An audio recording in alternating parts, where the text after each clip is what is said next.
A service of KIBMradio.com, the Internet's home for an all old-time radio.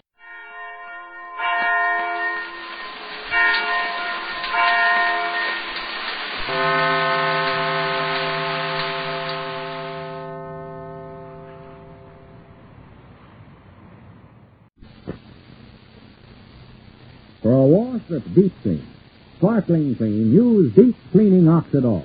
Oxidol is deep cleaning. Deep cleaning. Deep cleaning.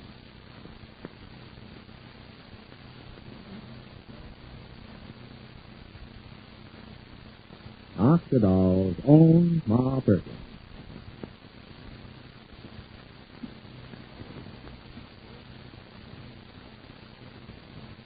Ladies, if you've been wondering about new developments in wash day products, here's sensational news I'm certain will surprise you. News that means a sparkling, clean wash for you. Deep Cleaning Oxidol reaches deep down into fabrics and gets out the gray dirt left in clothes by the leading wash day suds, the leading shortcut suds. Now, this news was demonstrated to women recently in actual washing demonstrations, and today you can hear in her own words what one of the women present at such a demonstration saw. Listen to Mrs. Guy C. Wallace of Flushing, New York.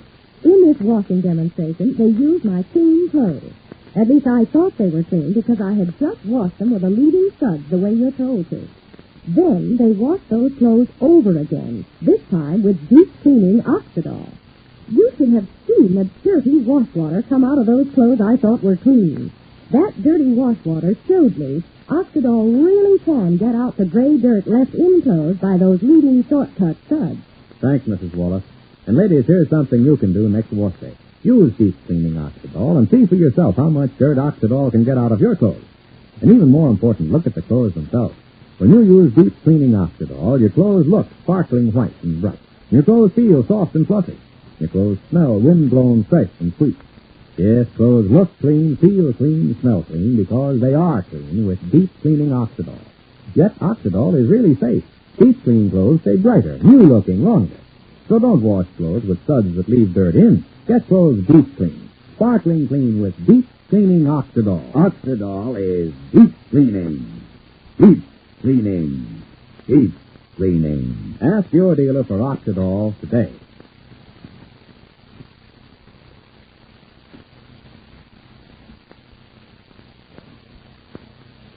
And now for Ma Perkins. Well, yesterday, Cousin Sylvester made Fay very happy. He promised to get Willie and Evie their money again. But we know why that wicked young man made his promise. By impressing Fay with his goodness, he hopes to win her hand. And with her hand, Fay's very substantial inheritance. Will Fay and Ma continue to be deceived by the cousin? Well, right now it's early in the morning. And it's the cousins we join as Ed and Sylvester are just leaving their apartment on their way to work. Listen. Suffering catfish, son Sylvester. You want to be late for work? Come on now. So long, wife Anita. Have a nice lunch ready for us when we get home. Whenever we get home. Son Sylvester, come on. Don't jump out of your britches, Popsy. Here I come. So long, old girl. Just caviar and champagne for lunch, if you can't think of nothing else. Come on, Popsy. I ain't in no mood to laugh and squeal and giggle how you're so humorous with caviar and champagne, son Sylvester. Because in the first place, it don't look like we'll be living off no caviar and champagne. More like it'll be hard bread and cold water. Wait a minute. Permit me, Popsy. Eggs before you. Now, explain yourself. Call me up out of a sound sleep last night and tell me like you was telling me. And then staying out till 4 o'clock in the morning, like you didn't realize I was going crazy with worry. I was out until 4 o'clock in the morning because I had a late date. Why, Popsy, you're getting so cranky in your old age. Said I ain't in no mood for humorous type remarks. You on the phone last night got my hair in curlers and my blood running cold. How come you're going around with late dates and you start out with early dates with little Miss Cousin Fay and her $50,000? Why, Cousin Fay wanted to get home early. I told her I was going over to see Willie and Evie, which may not have been exactly 100% the truth, but I'm going to see Willie and Evie sometime in the near future, but not last night. Doggone, Potsy, you should see that little babe I picked up. College type. Going to college to study typewriting. I ain't interested in you and your low-class friends. I ain't interested in either studying typewriting or how to paint their toenails pink. I am just interested in one single subject. What you told me on the phone last night, how we got to give back the $1,700 to them saps, Willie and Evie. Popsy. You want everybody in the next county to know our business? Now, I explained to you, Popsy. It's an investment. We give up the $1,700 and we get back $50,000. Cousin Faye, you mean? See, maybe she's got more than $50,000. Son Sylvester, $1 in the hand is worth $2 in the hereafter. And I believe you're marrying up with little Cousin Faye. When I hear the preacher tell her, I do. Because I ain't sure you're getting no place with Cousin Faye. Because I'm sure of only one thing, fat boy. Right now, we've got that $1,700 out of Willie and Evie, and there ain't no if, and, or maybe about it. Say, I do give back my share of that dough. What assurance I got you'll cut me in on little Cousin Faye's dough? Which I got no assurance Cousin Faye won't just laugh at. Hey, listen, small stuff, don't make no aggravating remarks to me, because if you get me sore, I won't cut you in. And what do you mean, laugh at me? Cousin Faye does not laugh at me. Why, when I told her I'd get Willie's and Evie's money back for them, why, you should have seen the way she looked at me, Potsy. She had stars in her eyes, like a pussycat that's discovered sweet cream. And do you think I'm jerk enough to take my own dough and give it to Willie and Evie without first being real sure I can glom onto Faye's money? I'm no infant, Potsy. I'm nobody's dope. If Faye looks at you with such sweet and delicate expressions, how come you brung her home early, and then you got a late date with that other day? Timing, you crazy lunatic. That was timing. I had Faye thinking I was wonderful. That was a good time to break it off. I could have stayed out with her until 8 o'clock in the morning, and she couldn't think I'm more wonderful. Why, that's timing. And as for the other kid, that don't mean nothing. That was my night out. Now, don't give me no more of your half-baked criticism, Popsy. And when can you come up with your share of the money for Willie and Evie? The very thought is like a pain in my heart. When are you going to come up with your share of the money? Well, I got to get it from the insurance company, and before I get it from the insurance company, I got to put in a claim against the insurance company, and before I put in a claim, I got to wreck the car. You talk about a pain in your heart. What I feel for that beautiful car is like 10,000 knives in my heart. Cheer up, son Sylvester. You can never finish making the payments on it anyhow. So when do you plan to wreck your car? Tonight? Yeah, I guess so, but I gotta have a witness with me that I wasn't drunk or nothing, and Hey, Potsy, you know who'd make a good witness? This sap himself, Willie. Hey, you ain't planning to hurt him. No, I got it all planned. There's that railroad crossing between here and Three Rivers. Well, I'll get it stuck in that railroad crossing. Willie and me stand on the sidelines and watch while my beautiful brand-new car gets rolled up like the lips in a sardine can. It's Willie himself who's your witness. And it's the money which we got from him which is in that car. Son, sometimes I feel I gotta take back all them hard names I call you. Yeah, you got a real humorous way of looking at everything. Okay, son Sylvester. Well, if you're positive this is the best way to latch on little Cousin Faye and her money, I reckon I gotta take your word for it. I'll tell you this, I'll never latch on to little Faye till we do fix up the deal with Willie and Evie. They have a very close family, Popsy. Faye spends more time worrying about Evie and Willie than she worries about herself. Yep. It's an honor and a privilege to be relatives of such a family. So close, so fine, so loaded with money. I'm proud to be a relative. Cousin Ma Perkins, overtaking us from down the street. Now watch your steps, son Sylvester. Morning, Cousin Ma. Hey, sure is a beautiful, sunny, windy morning. Hey, going to work, Cousin Ma? Yeah, here's Cousin Ma, son Sylvester. Morning, Cousin Ma. What a nice way to begin the day. Seeing the sweetest lady in all the world first thing in the morning. That'd be enough of that. But I am glad that I ran into you here in the street. Sylvester Stay told me what you promised her. And I think that's so nice. I thank you from the bottom of my heart. Well, that's all right, Cousin Ma. Giving back that money? I'm getting back that money which Willie and Evie put into that mining stock? Oh, yes. Because you know how it is, Sylvester. Willie not having a job. And because he didn't get that other job either. Well, anyway, thank you very much. Thank you, Sylvester. Did you speak to Willie and Evie last night? It was rather late last night, Ma, so I didn't. As a matter of fact, I thought I'd write to my friend that way, the man who sold them the stock, and ask for the details of the stock transfer. And then I'll speak to Willie and Eddie. The price might go up between now and then, you know. Oh. However, you think best.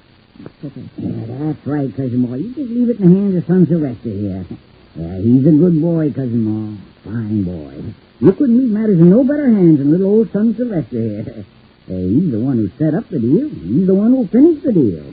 No fears, Cousin Ma. Son Sylvester's a regular college type of fella. Well, that's fine, Cousin Ma. Because this here's a real close family, Cousin Ma. This here's a family which ain't like other families. They're always trying to jip each other and get the drumstick or the breast for themselves, while the others have got to take the wing or the neck. No, sir. You're a family with feelings. It gives me such a thrill to be a member of this here family, Cousin Ma. Don't it give you a thrill, Cousin Ma? Well, it gives me pleasure to hear you say it, Cousin Ma. You say that you'd like to send out west today, Sylvester? Well, yes, Ma, yes. Today, as soon as we get to the office. Oh, that's fine. It lifts a great burden off my mind. And I think you'll be glad to know that my girl Faye feels the same as me. She's very glad that you're doing this. She is? Is he, Patsy? What did I tell you? I mean, I'm delighted to hear it, Ma. Oh, I'm delighted to be of service.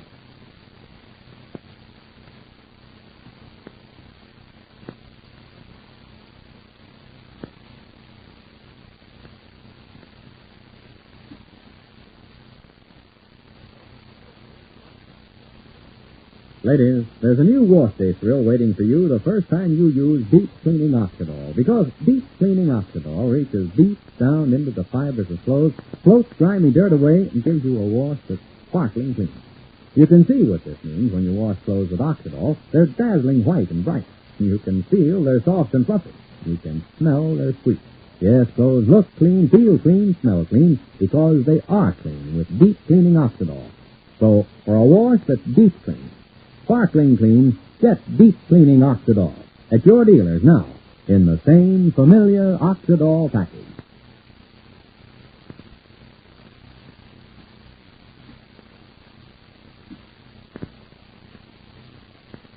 And so it looks as if the cousins are more firmly entrenched in Ma's heart than ever. And their strategy is going to bear fruit. It's unthinkable that Faye should really marry Sylvester, but well, Shuffle, for one, considers that all is lost tomorrow. But now this is Charlie Warren inviting you to listen again tomorrow, same time, same station, to Oxidol's own Ma Perkins with Virginia Payne. Ma Perkins is directed by Edwin Wood. For a wash that's deep clean, sparkling clean, use Deep Cleaning Oxidol. Oxidol is deep cleaning. Deep cleaning. Deep cleaning.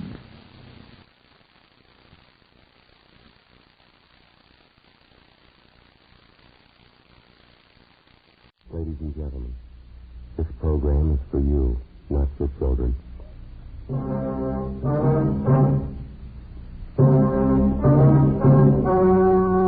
story you're about to hear is true.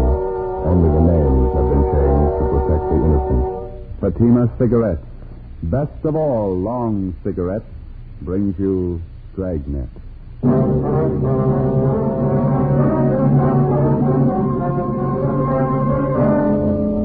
You're a detective sergeant. You're assigned to Juvenile Bureau. A worried mother calls your office and reports that her 4-year-old twin girls are missing. Hours pass. The children fail to turn up. Your job? Find them. You'll be amazed when you compare Fatima with other long cigarettes. You'll find they now cost the same. But in Fatima, the difference is quality. You see, Fatima is the quality king-size cigarette because it contains the finest domestic and Turkish tobaccos superbly blended. And Fatima is extra mild, with a much different, much better flavor and aroma than any other long cigarette. So compare Fatima yourself. Fatimas now cost the same as other long cigarettes, but your first puff will tell you... Ah, that's different. Yes, in Fatima, the difference is quality. Ask your dealer for Fatima, the quality king-size cigarette. Best of all long cigarettes. Start enjoying Fatima tomorrow.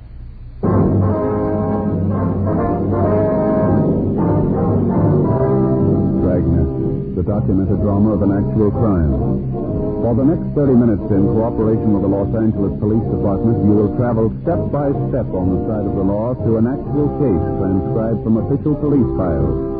From beginning to end, from crime to punishment, Dragnet is the story of your police force in action. It was Saturday, August 7th. It was hot in Los Angeles. We were working the day watch out of Juvenile Bureau. My partner is Ben Romero. The boss is Inspector Bowen. My name's Friday. It was 7:35 p.m. when we got to where we parked our car. 80K.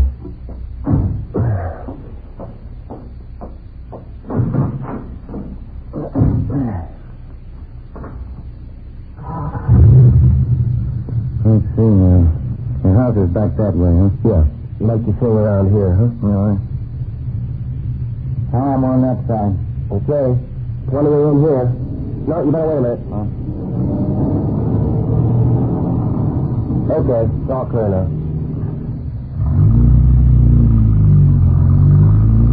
I don't know about you. I think there's something sour about the whole thing. Well, wait till we check at the house. The kids might have turned up while we were gone. I hope so. Sure hate to go back there empty-handed.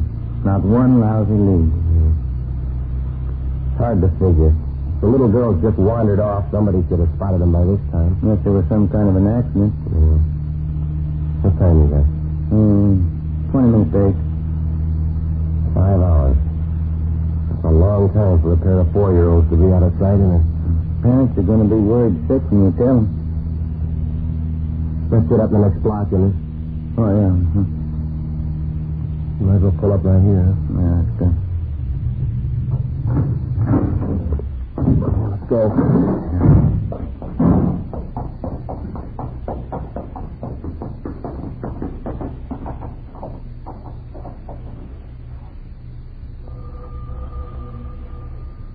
Lousy job. I'll put in with you.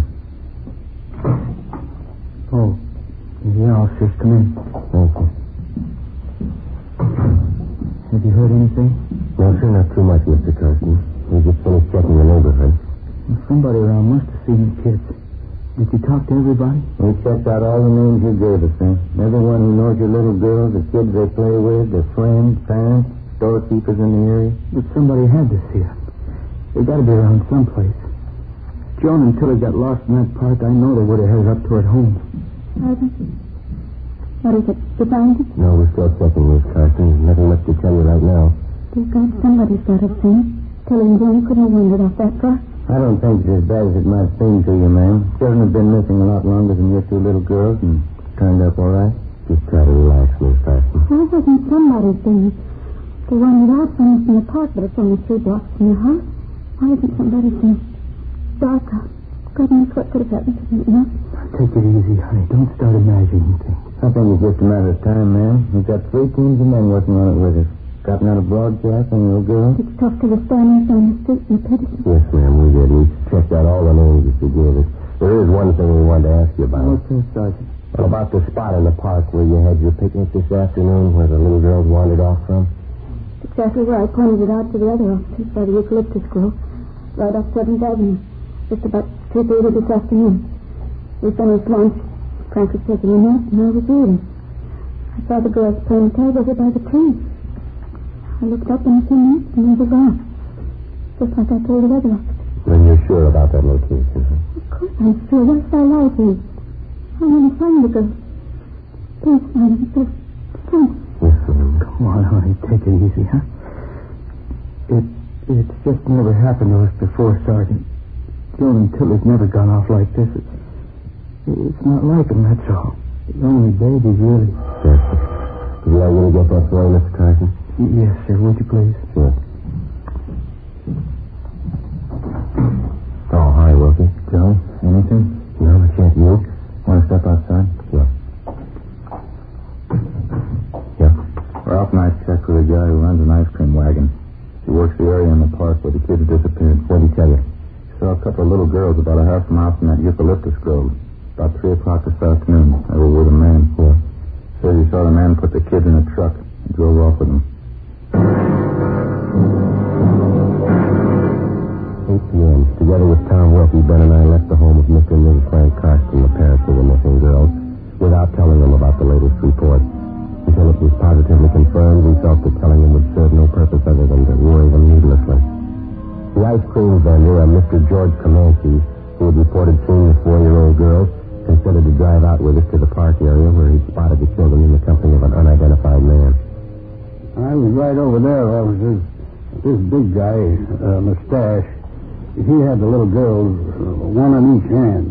He was walking them out of that clump of trees over there. Think you can describe the man for us, Mr. Comanche? I didn't look that close. I thought he was the father.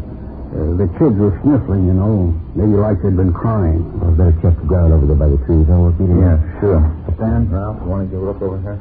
Didn't you notice anything at all about this man, Mr. Comanche? I mean, other than his mustache? Well, big man, big shoulders, regular truck driver, you know. Work shoes, blue shirt, blue pants, jeans, I guess. Mm-hmm. How about the color of his hair? Some kind of distinguishing marks, maybe? No, I don't know. I thought he was the father. The kids were sniffling, the little girls.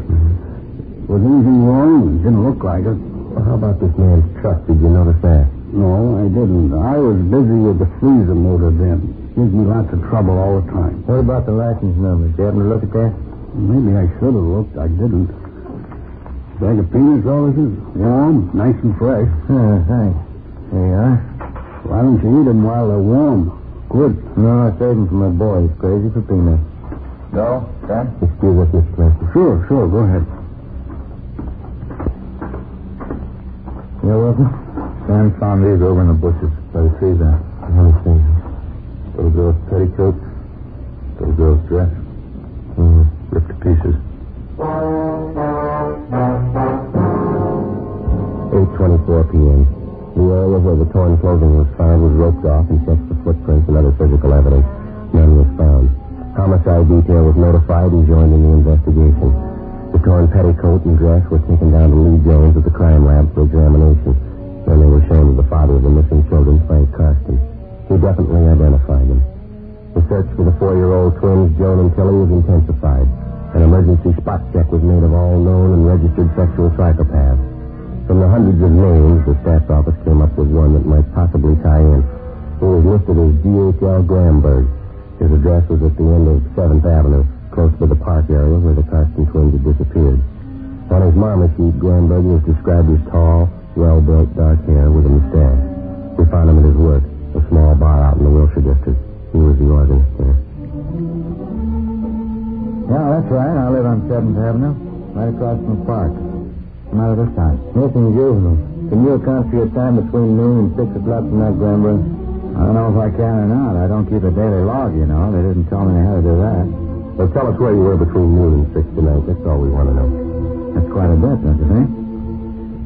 Suppose I told you I was playing canasta with a maiden aunt. Would that shock you? Look, we're not in the mood for smart answers. You just give us an alibi we can check, that's all. I don't know why you always have to bother me when something happens. You made your own reputation. You didn't. Now, what about it? I left my apartment about 11:30 this morning. I went down to Union Hall and paid my dues. Had lunch with some friends at the Blue Pigeon on Moorcock. Then we went on a tour of one of the studios. All right? So your friends confirm that story for you? No, they won't. They left town tonight. The 8:15 train to San Francisco. Oh, yes, Mr. Sheldon? A special friend of mine from up north, Graham, wants to hear Indian Love call, okay? Certainly, Mr. Sheldon, right away. What about it, Gramberg? Who's vouching for your alibi? Already told you, my friends left town. You can check with a guard at the movie studio if you want. We had a pass, time punched in, time punched out. It should be all there. You want to call and check that studio? Yeah. Mm-hmm. I don't mean to be rude, Sergeant. I always did feel that registration business is unfair. Oh, that's so? Of course. Grossly unfair. Now, how do you suggest we keep track of you? Why do I have to be kept track of anyway? You know as well as I do, you're record. It was all a lie. I hardly even touched the kid. I paid my time anyway. Why can't you give me a break?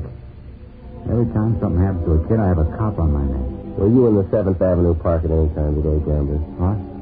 Were you in the 7th Avenue Park today? As a matter of fact, I was, yeah.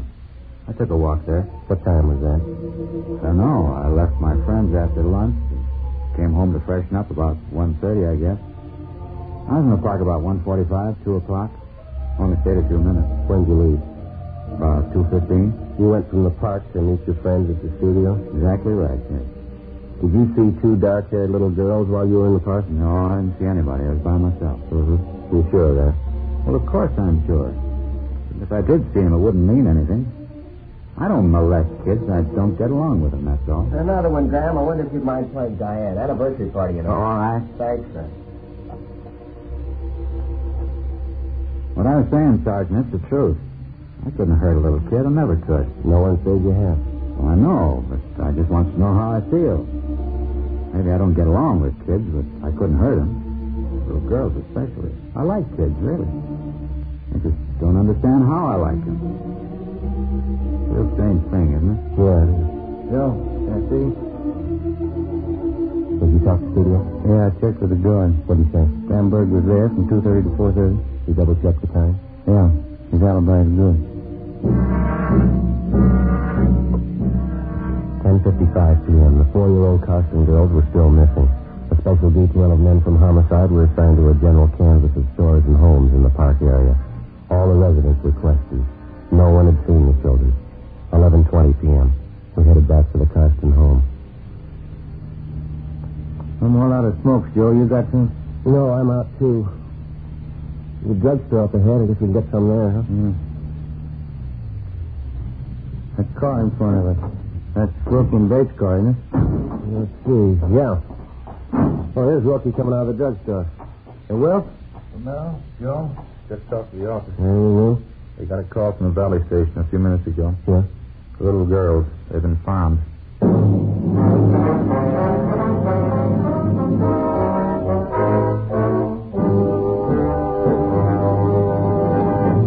You are listening to Dragnet for the step-by-step solution to tonight's authentic case history.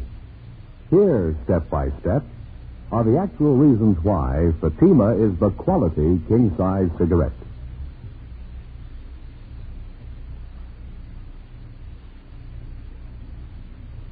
Why in Fatima the difference is quality.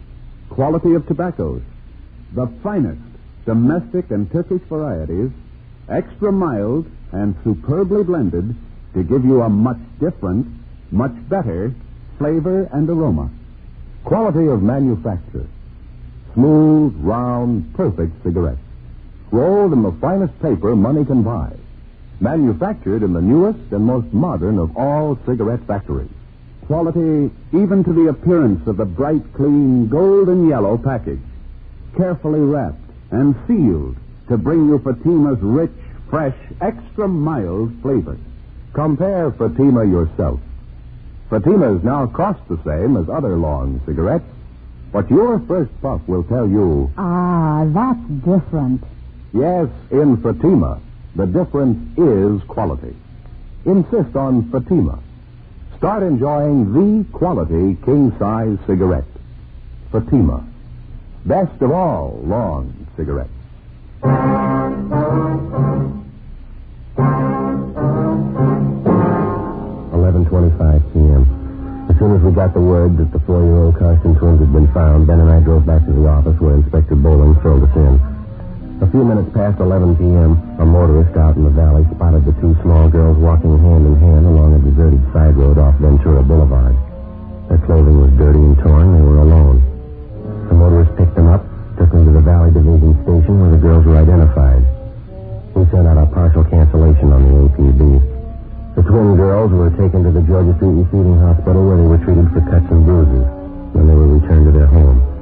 The doctor reported that both girls had been criminally molested. The search for the abductor went on. Late the next day, Ben and I drove out to the Carson home to talk to the twins, Joan and Tilly. We had no luck at all. They were still shaken up from the excitement and shock of their experience. They went back to the living room with their mother, Helen Carson. It was the same thing this morning when I tried to question them. They just don't want to talk about it. Must have been horrible for us. Did they tell you anything at all, Mrs. Carson? Well, Joan just refuses to talk about it. She says the man was big. That's all I could get out of her. Tilly seems a little more willing to talk, though. She's always been a little more forward than Joan ever since they were babies. I see. Well, could she add anything at all to what your other little girl told you about the man? She told her father the man had a mustache. Probably impressed her because my husband wears one, too. Mm-hmm. Pretty certain she's right about that. I can usually tell when she's making up things. Well, how about the way the man was dressed, his clothes? No, they didn't mention anything particular. Tilly told me the man was dirty. She said it 2 or 3 times. Dirty clothes. She might have meant the man had work clothes on. There's so many expressions, I don't know. Well, how did the man get your little girls into the truck? Did he offer them candy or something like that? Well, Tilly said something about a kitten. The man had a little kitten, and he was going to give it to them. I told him about that once. I told him 1,000 times. Stay away from strangers. Don't go with them. Yes, ma'am. Did they tell you anything else at all about the man's description? Mm-hmm. Tilly said the man was big. I don't know if you could count on that. Everybody looks big to her. I talked to her an hour, but she just kept repeating the same story. The man made them cry, tore their dresses, hurt them. Just horrible for them. Yes, ma'am. Did they tell you anything at all about the truck the man was driving? Maybe the color or something like that? Well, Tilly called it a big car. Funny big car. She said it was red with red pictures all over it. You can't put much faith in that, though. Fair enough, ma'am. Well, everything's red to Tilly now. Everything has red pictures on it. Just the phase she's going through. A few weeks ago it was blue. Everything was blue to her. Now it's red. Everything's red. I see. Well, you think they might be able to tell you a little more in a day or so after they've quieted down? Well, I don't know. I certainly hope so. Thank God it's all over. Their home's safe. That's all that counts. Oh, ma'am, I'm afraid there's more to it than that. What? The man that did it's still free. Monday, August 9th. The search for the suspect went on. All of us, the men from juvenile and homicide detail, were pretty much feeling our way in the dark. Repeated questioning of residents living in the area where the abduction took place netted us nothing. Our 2-star witnesses, the 4-year-old twins, were able to contribute little. We stayed on it. Another 3 days of pounding the pavement, knocking on doors, and asking stock questions led nowhere. As in most cases like this one, the criminal enjoyed the distinct advantage of having victims who were unable, because of their age, to clearly identify him. Tuesday, August 10th. In the late afternoon, we got a call from a Bernice Hopper, a real estate agent in the West Hollywood area. 4:15 p.m. Ben and I drove out to interview her. Excuse me, officer. I just found out listening to this first. All right ahead, Miss Howard. I just know it's got to be here someplace. Well, yesterday morning, I remember distinct... Oh, here it is. Yeah. Now I can start to do business again. Well, I don't know if this is going to help you any in your case, officers, but I certainly think something should be done about it. Flagrant. That's the only word I can think of, just flagrant. Well, would you like to tell us about it, ma'am? Well, I saw him yesterday, for one thing. So I was coming back from lunch about 2:30 in the afternoon. Mondays I always have late lunch. Yes, I see. I was passing the corner a few blocks from the grammar school right up above on Prospect Avenue, and I saw this truck parked and this truck driver leaning out of the window talking to some children. Just tops they were. Just tops. Yes, ma'am. What happened? Well, what happened? It's not so much that. It's just the way this truck driver was talking to these children. I must have been at least 20 feet from them, and even I could hear. What was that, ma'am? He was language. Just filthy. I couldn't understand a grown man talking to little tots like that. Every kind of face, every obscene word you think of. Flagrant, just flagrant. Was there any point in the way he was talking to the children, Miss Hopper? I mean, was he mad at them? Did he seem sober? What was it? Filth, that's all I know of. It was dirt and filth. When the children didn't like it, and he told them. Well, we made him do it all the more. I really think you ought to check up on him. Yes, ma'am. Can you tell us anything else about it? Oh, will you excuse me? Yes, ma'am, go ahead. How do you do? My name's Henry Hopper. May I help you? How do you do? I'm Arthur Tomlinson. You showed me and the wife the place last weekend. Oh, yes, of course, Miss Thompson. The cottage out on Norwich, wasn't it? Yeah, that's right. The wife and I certainly didn't like it. She wants me to put a deposit on it. 12%, I guess. Well, no, as a matter of fact, I sold it Monday. It's just like I told you. Things go fast. Of course, you had a substantial down payment to make at the time. Oh, yeah, it did take me a few days to get some money together. It's too bad. Well, we certainly love the place. That's too bad, I guess. Well, I'm very sorry, Mr. Thomason. There wasn't anything I can do. Oh, yeah, I know that. Well, thanks anyway, ma'am. I guess we'll keep looking. Something may turn up. Oh, I'm sure it will. Thanks for stopping by again, Miss Thomason. Yeah. Bye. Oh, my. Everybody wants something for nothing. They want houses, but they don't show the money. Now, what was it? The truck driver that you saw now? Oh, yeah. Well, after hearing that talk of his, I just copied down the license number of the truck. I got it right here in my desk. How about the truck driver, ma'am? Did you get a good look at him? I certainly did. The way he acted with those children. Anything unusual about his appearance? No, nothing besides his foul mouth. He was tall, dark, had a mustache. Thanks, ma'am.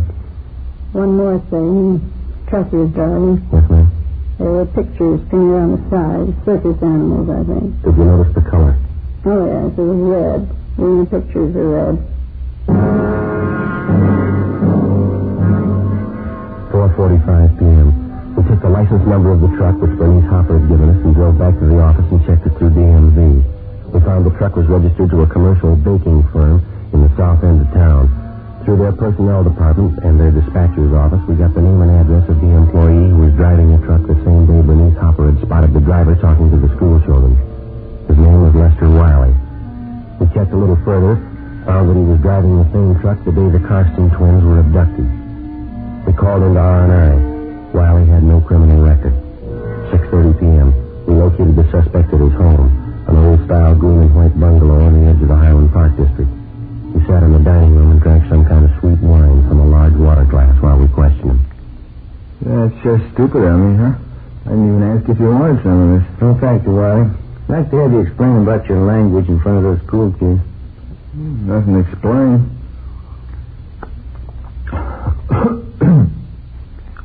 Bunch of those kids are hanging around the truck. Or maybe they wanted to get in and grab some of the cakes and stuff. I read them off, that's all. Well, it still doesn't explain the filthy language, Wiley. I don't know. Maybe I wasn't feeling good that day. Might have let a few cuss words slip. I didn't mean anything by it. I like kids. Do you usually make deliveries up around that school area, Wiley?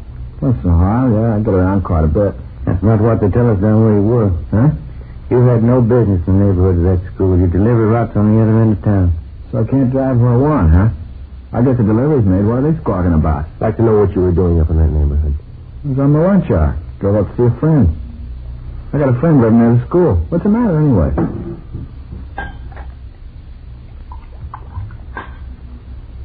Don't you think you've had enough of that? Look, you're not telling me what I have to do in my house. It's my house. I want a glass of wine, I have it. You're not telling me what to do. All right, Wiley, just take it easy. Take it easy, nothing. I talked to you too long enough.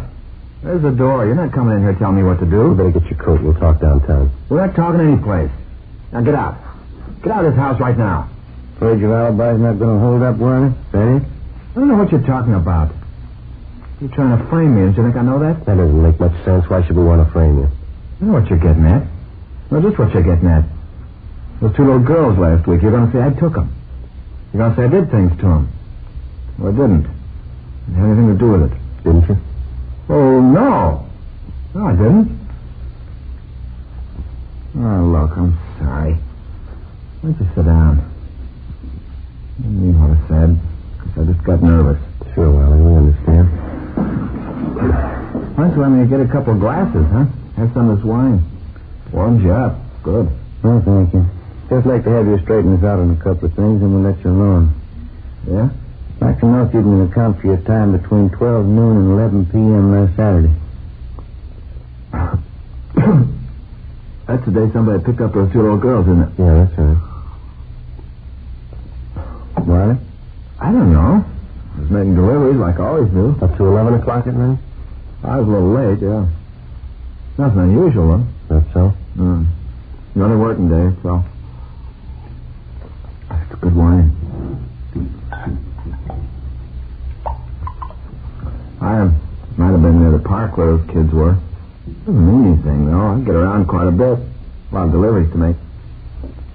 All right, come on. How about it, Riley? Did you grab those two little girls? Watch it, Joe.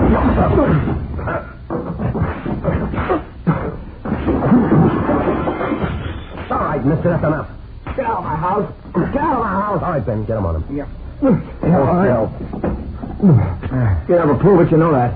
Now, what about it, Riley? It's no use.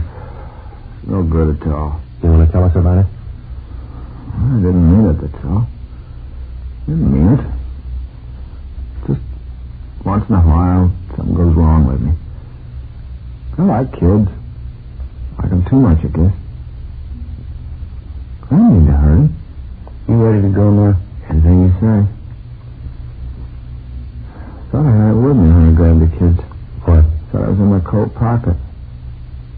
Glad I lost it. Glad you lost what? The pocket knife. I was going to kill him. The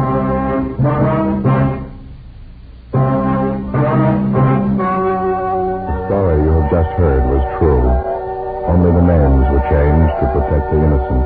On December 10th, trial was held in Superior Court, Department 87, City and County of Los Angeles, State of California. In a moment, the results of that trial. Now, here is our star, Jack Webb. Thank you. Friends, as you might have heard me say before, on Dragnet, we try to present the kind of entertainment that you want. You're the boss. We feel the same way about patinas. If you like them, you'll smoke them. It's just that simple. As for me, I like them. But what's more important, I'm convinced that you will, too. Patinas have a much different, much better flavor and aroma than any other long cigarette. So I suggest that you buy a pack of patinas and see for yourself. When you do, I'm sure you'll agree with me and thousands of other regular patina smokers. In Fatima, the difference is quality.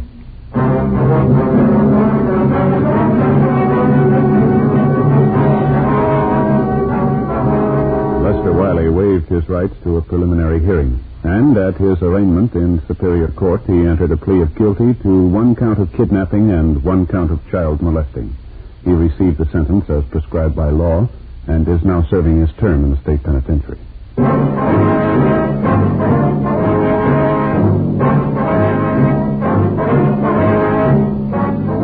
You have just heard Dragnet, a series of authentic cases from official files.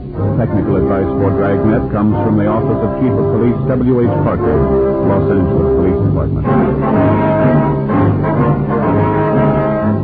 Fatima Cigarettes, best of all long cigarettes, has brought you Dragnet, portions transcribed from Los Angeles. Now there's more exciting listening with Counter Spy on NBC.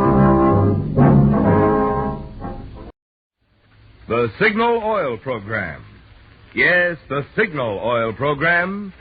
The Whistler.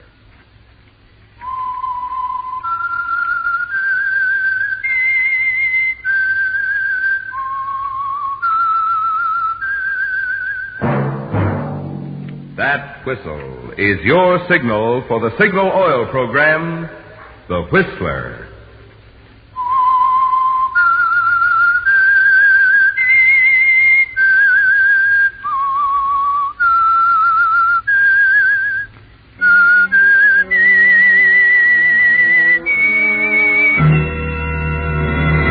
I am the Whistler, and I know many things, for I walk by night. I know many strange tales hidden in the hearts of men and women who have stepped into the shadows. Yes, I know the nameless terrors of which they dare not speak. Yes, friends, it's time for the Signal Oil Program, The Whistler, rated tops in popularity for a longer period of time than any other West Coast program in radio history. And Signal gasoline is tops, too, tops in quality. It takes extra quality, you know, to give you extra mileage. And Signal is the famous Go Farther gasoline. So look for the Signal circle sign in yellow and black that identifies independently operated Signal stations from Canada to Mexico. And now, the Whistler's strange story. Perfect Alibi.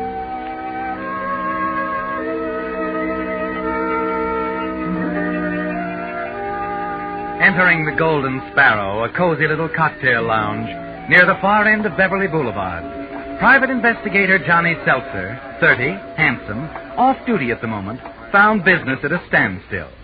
He went straight to the bar and ordered a drink. Scotch and water. I'll mix it.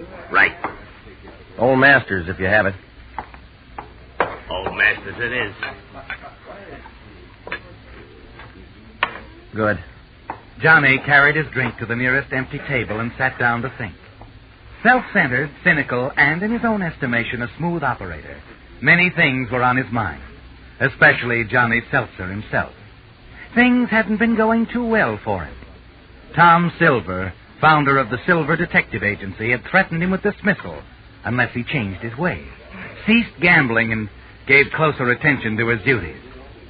Staring moodily at the voluptuous paintings lining the walls, Johnny suddenly pushed back his chair and walked over to the jukebox at the end of the bar and slid a nickel into the slot.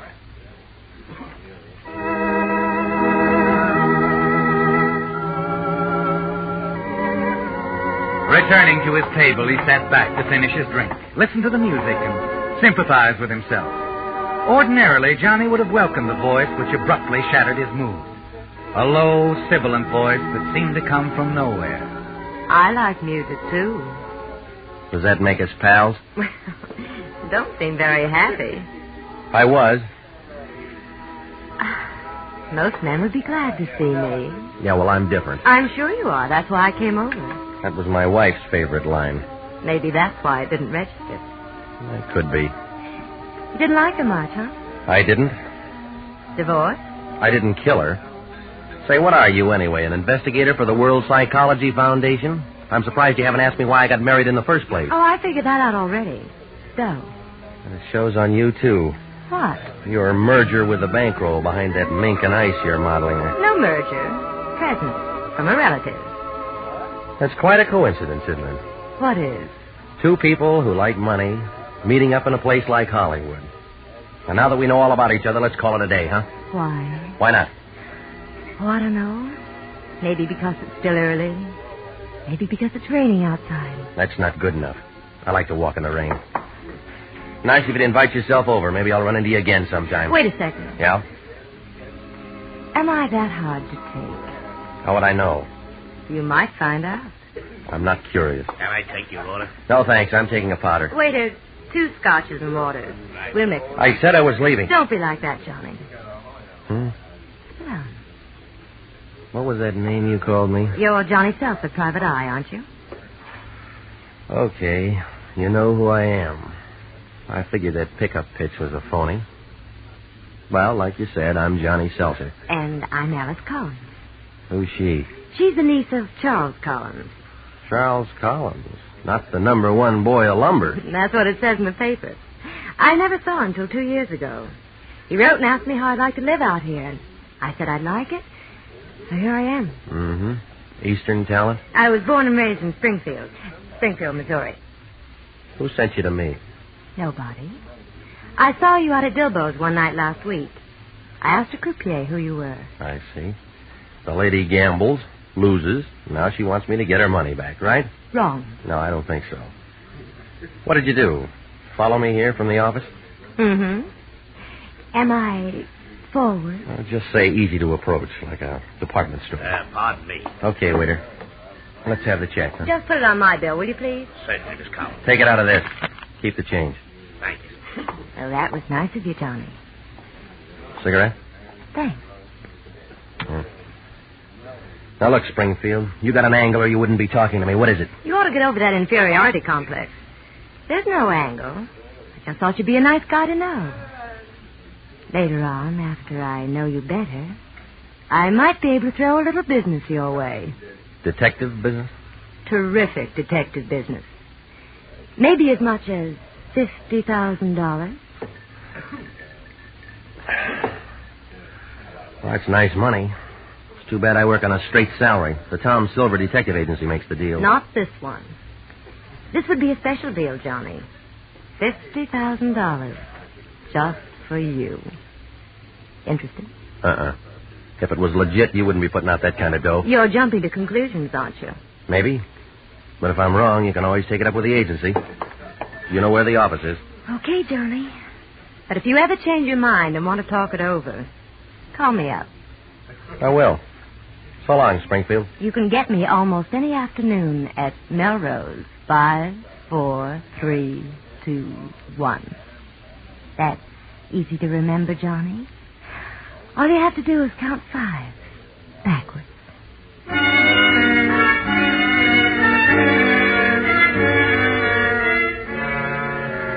When you leave the Golden Sparrow, you're sure you've seen the last of Alice Collins, aren't you, Johnny?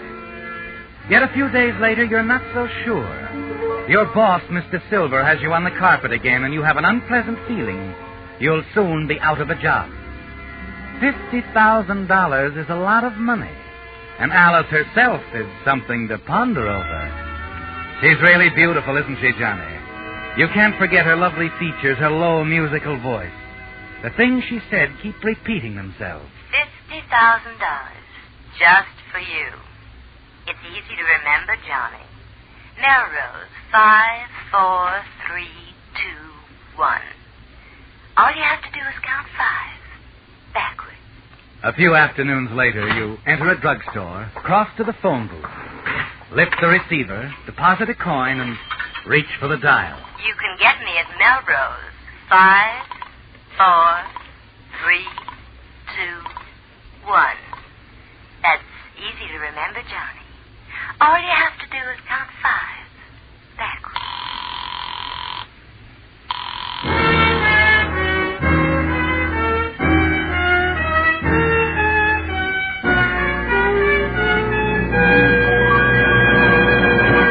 With the prologue of Perfect Alibi, the Signal Oil Company brings you another strange story by The Whistler. Have you been putting off buying new tires? You're going to be glad you waited, because now you can save real money at Signal service stations. But hold on. Don't get the idea that Signal dealers are offering cut-price merchandise. Signal dealers feature nationally advertised first-line Lee tires built to top-quality standards. In fact, for 47 years, Lee has built only one quality, the finest first-line tires. And today's Lees wear much, much longer, because Lee toughens cold rubber with patented high abrasive Fill Black O. That's why Lee can back every tire with a double guarantee. Well, since such quality obviously can't be sold at cut prices, how can Signal dealers save you money? By giving you today's biggest allowance for your old tires. That's right. That sign outside Signal stations means just what it says. Biggest allowance for your old tires on top-quality Lee tires. I can't tell you exactly how much your old tires are worth, but they're worth plenty. And you can easily find out by driving into any Signal station. So before you buy any tires, see a Signal dealer. You'll be glad you did.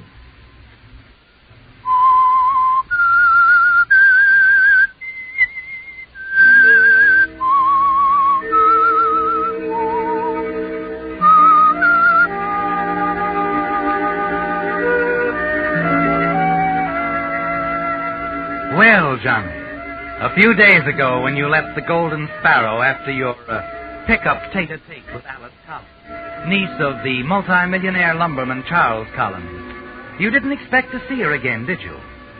You're a licensed private detective, and she sounds like trouble.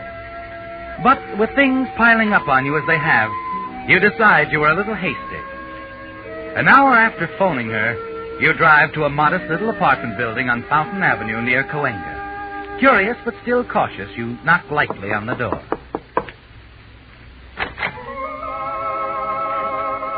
Hello, Springfield. Hello, Johnny. Come in. You still like music, don't you? Mm-hmm. I've got a good memory, too. You have at that. Here, let me take your hat. Then we'll go in the sunroom. Okay.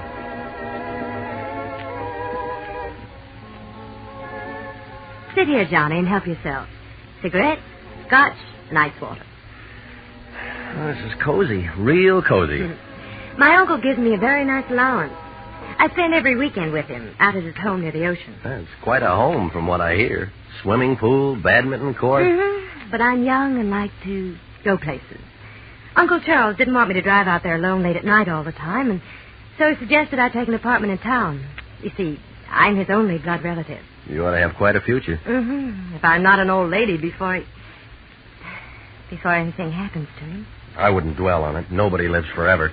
Excuse me, Johnny. Sure. Oh, Frankie. Hello, beautiful. Here. Thanks. Oh, they're lovely. So are you. How about a drink? In the sunroom. You can mix me one while I put these in the icebox. I've been talking with the man for Uncle Oh, Johnny. Hello, Snoop. Well, you two know each other? For years. Hiya, Frankie. What are you doing here? I'm here a lot. How gorgeous. Yes. You see, Johnny... What I can't figure out is what a Snoop's doing here. Business. Strictly business, Frankie. You see, Uncle Charles has been sick, and, well, he heard rumors, things at the mill weren't on the up and up, and asked me to make some inquiries. Why didn't you ask me about it, baby? I'd have gotten you the best in the business. You don't think Johnny's good? He's all right. Oh, forget it, Snoop. I'm sorry I acted like I was sore. But when you're nuts about a dame, bad, you know how it is. Sure, Frankie. That's okay. Cigarette? Yeah, thanks. I'll be back in a second. I want to put these on. All right, take your time. It's a nice cigarette. Class, too. F.B. Frankie Benson, monogrammed in Old English. Everything. You really like it? Like I said, Frankie. Class. Well, here. Take a bunch. Oh, no, I didn't mean that. Go ahead, go on. I order them by the gross. Well, thanks. This job for old man Collins you're talking to the doll about. Oh, I don't know anything about it yet. I just got here 2 minutes before you did. No. How about a drink? Sounds fine. I think I'll skip it, baby. You got to talk to Snoop here. I'll pick you up at dinner around 7, okay? Sounds fine. Good. Drop around later on, Snoop. Say around 5:30. I might have an idea for you. 5:30 it is. So long, Frankie.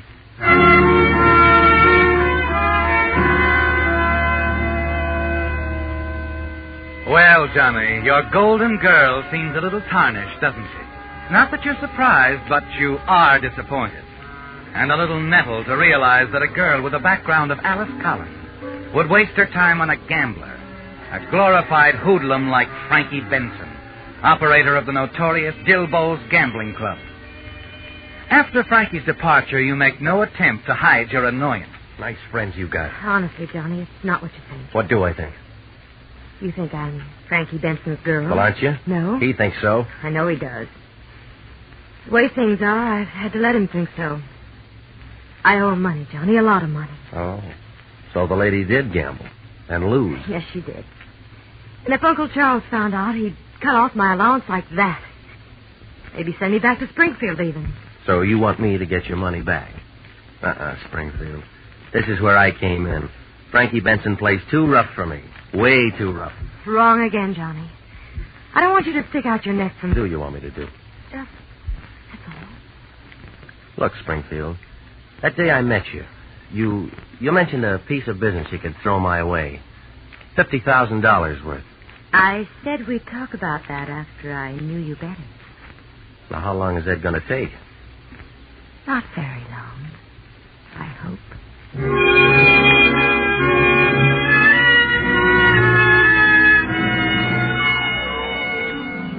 As you drive out to Dilbo's at the request of Frankie Benson, your imagination goes far beyond anything you've ever thought of. You decide to marry Alice Collins. She's beautiful, and someday she'll inherit the Collins lumber fortune, reported to amount to more than $2 million. But you're worried about her connection with Frankie Benson. Frankie usually gets what he wants in one way or another. And when he doesn't, well, accidents happen, don't they? But when you enter his office, he's more than friendly. Hello, Sherlock. Sit down. Thanks. Take a handful of cigarettes. You said you like them. Well, like I said, they're class. I haven't seen you around lately, Johnny. What's the matter? Don't you like to play here anymore? Oh, sure, Frankie, but, well, I owe you nearly a G right now, and I figured maybe I'd better pay up before I... Oh, your credit's always good here, Johnny. As long as we're friends. Well, it's nice to know. Well, what do you want to see me about? Oh, nothing in particular. Just curious about that Snoop job for old man Collins. Is it all set? I don't know. Alice, or Miss Collins, is going to talk to her uncle about it. I'll know in a couple of days. How come she picked you? Well, she didn't. She called the office. The boss sent me out to talk to her. I'm glad you told me that, Johnny. I've always liked you. If there's anything I hate, it's being jealous of a guy I like. Well, like I told you, Miss Collins is called as a client, and the boss sent me out there. It's strictly business, Frankie. Now, I'm glad, Johnny. And I hope you keep it that way. Both of you.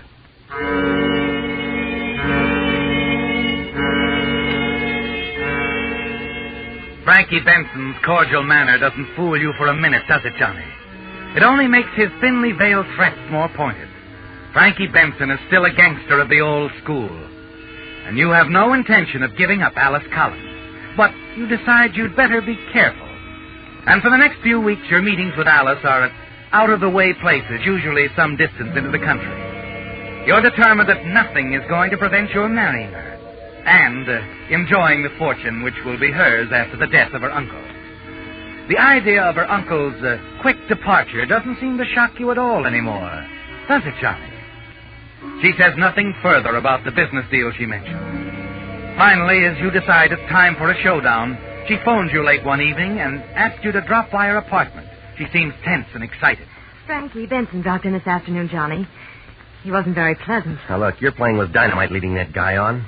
He always takes care of Welchers, and when he goes nuts over a dame, he really goes nuts. The last dame that tried to fool him had a very peculiar accident. She fell on a letter opener and cut herself bad. I know. He told me about it today while I was opening the afternoon mail.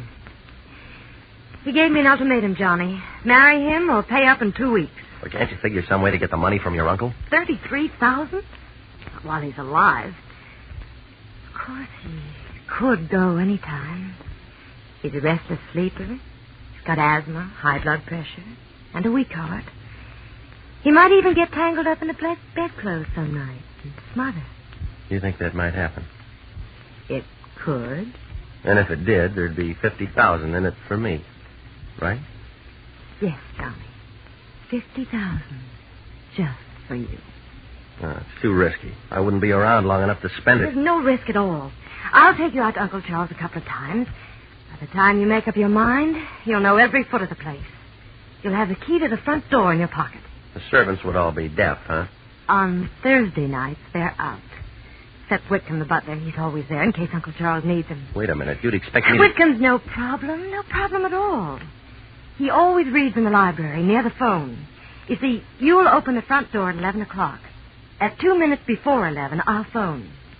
When he answers, I'll hold him for 10 minutes at least. That'll give you all the time you need. Uncle Charles' death will be the most natural thing in the world. Doctor says it could happen any time. Mm-hmm. You really got it figured out, haven't you? A long time ago. Yeah, well, I'm afraid you picked the wrong guy. Too many chances for a slip-up. Things could go wrong. The doc might get suspicious, find it was murder. What if he does? You won't be connected with it. You'll have a perfect alibi. What? You'll be with me at my place all evening. There's no reason to think that I'd wish my uncle any harm. We'll have a few drinks. You can leave your fingerprints over everywhere. Forget your cigarette case, your top coat. It'll stand up. What about it, Johnny? 50,000's not enough. After the will's settled, I'll double it. No, that's not enough either. I'm not interested in the money anymore. I want you, Springfield. I want to marry you. Do you think I'd ever let you get away from me, darling? I like that. So did I. What about next Thursday, Johnny? Maybe. I got to figure out the other half of the problem first. The other half? Frankie Benson. As long as he's around, what happens to your uncle won't mean a thing.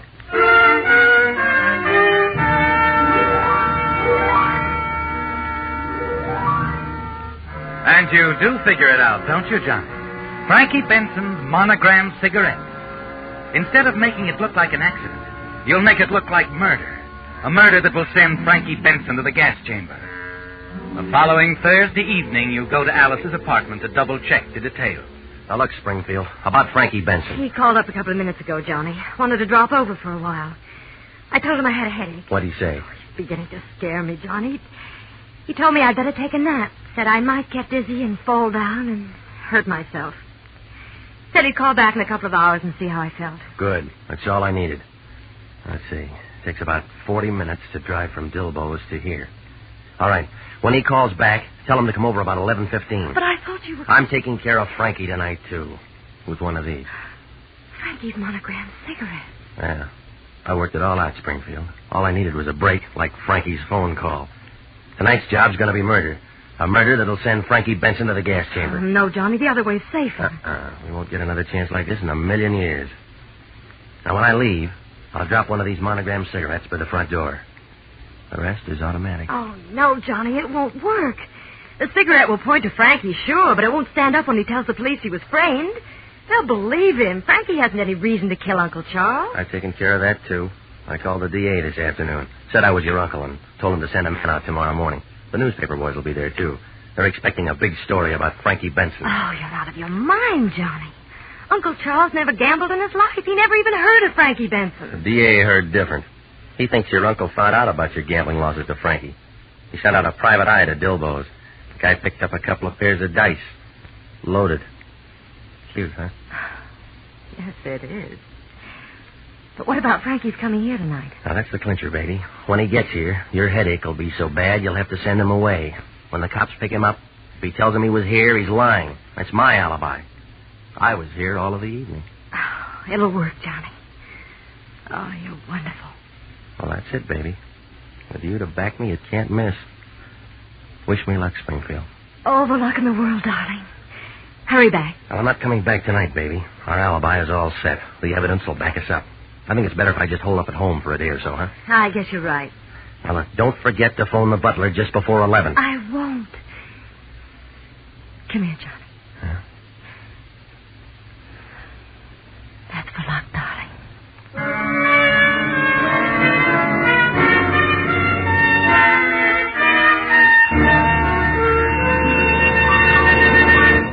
The Whistler will return in just a moment with a strange ending to tonight's story. Since this is the season when so many of the most popular radio shows go off the air for the summer, I have tonight what I trust will be good news for you Whistler fans. The Signal Oil program, The Whistler, will continue to come to you throughout the summer without interruption.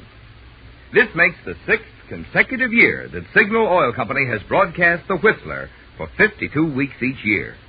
What's more, if your vacation travel should take you into other Pacific Coast states, you can still enjoy your favorite mystery, because Signal Oil Company broadcasts The Whistler on 16 CBS stations throughout 5 Pacific Coast states. For the nearest Columbia station to wherever you happen to be, just consult the handy radio log in the new Signal road maps, which are yours for the asking at all Signal stations. So this summer, when you want the tops in radio entertainment, we hope you'll continue to tune in The Whistler. And when you want the tops in gasoline quality, we hope you'll turn in to a Signal service station and fill up with Signal, the famous Go Farther gasoline.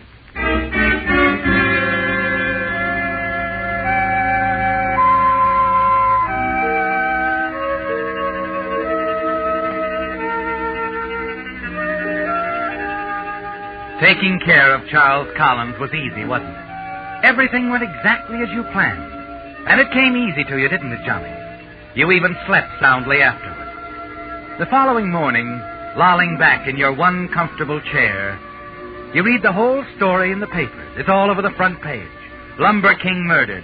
Police solved case in record time. Killer apprehended. Everything worked out exactly as you planned, didn't it, Johnny? And in a few months, you'll marry Alice Collins and the Collins fortune. As the doorbell rings, you decide it must be another bill collector. That amuses you, doesn't it? You stroll leisurely to the door and turn the knob. Well, it's you, Lieutenant. Hello, Jennings. Come on in, boy. No, haven't got time, Johnny. Besides, we can talk better downtown. Get your hat. Is that official? Very. Murder, Johnny. Collins killing last night. Oh, yeah. I was just reading about that when you came in. You've been seeing a lot of his niece lately, haven't you, Johnny? Yeah, sure. She's a client of mine. I was with her last night, at her apartment, as a matter of fact, from 9 until, well, nearly 1 this morning. Is that an official statement? Of course it is. Make a note of it, Johnny. Well, as a matter of fact, we know all about that, Johnny. You left your fingerprints all over the place. You must have been pretty high. You even forgot your overcoat, cigarette case. Oh, well, I'll admit we had a few drinks. But what's the idea, Lieutenant? The morning paper says you've already nabbed the guy that killed Collins. Yes, we have. Frankie Benson. He was a little noisy making his exit. He got panicky and dropped his card as he opened the front door. A half-smoked cigarette, monogrammed, his own special brand. Benson admitted it? No. But his alibi was so phony, he's as good as convicted right now. Yeah, but what motive would Benson have? Plenty. Old man Collins had him cold. Crooked game. Loaded dice. He was going to give the DA the whole story this morning. Well, if you've got everything so sewed up, why do you want to talk to me about the Charles Collins murder? We're taking you in for the murder of his niece, Alice Collins, Johnny. She got hers about 11 last night in her apartment. Stabbed with a letter opener, as if you didn't know. Pretty clumsy accident, Johnny.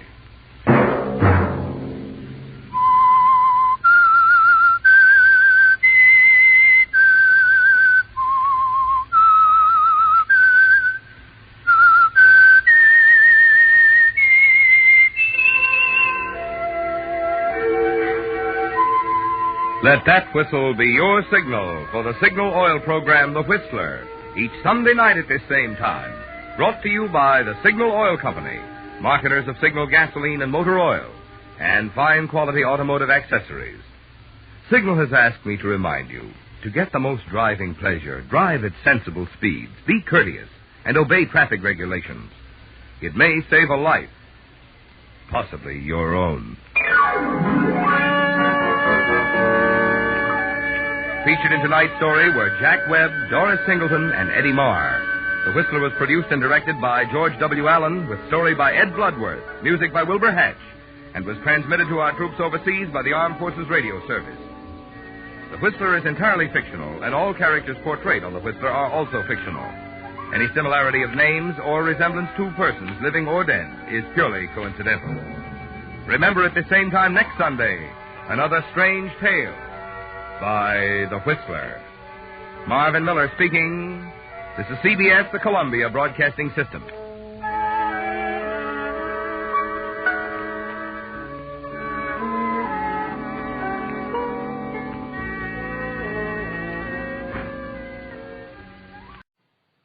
Ladies and gentlemen, Crime Prevention Week, now being observed nationally, is designed for one purpose: to emphasize that crime is your personal enemy.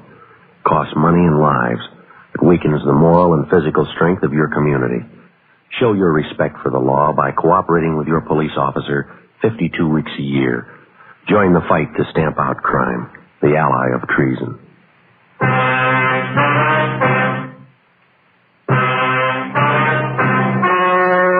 The story you are about to hear is true. Only the names have been changed to protect the innocent. Fatima Cigarettes, best of all long cigarettes, brings you Dragnet.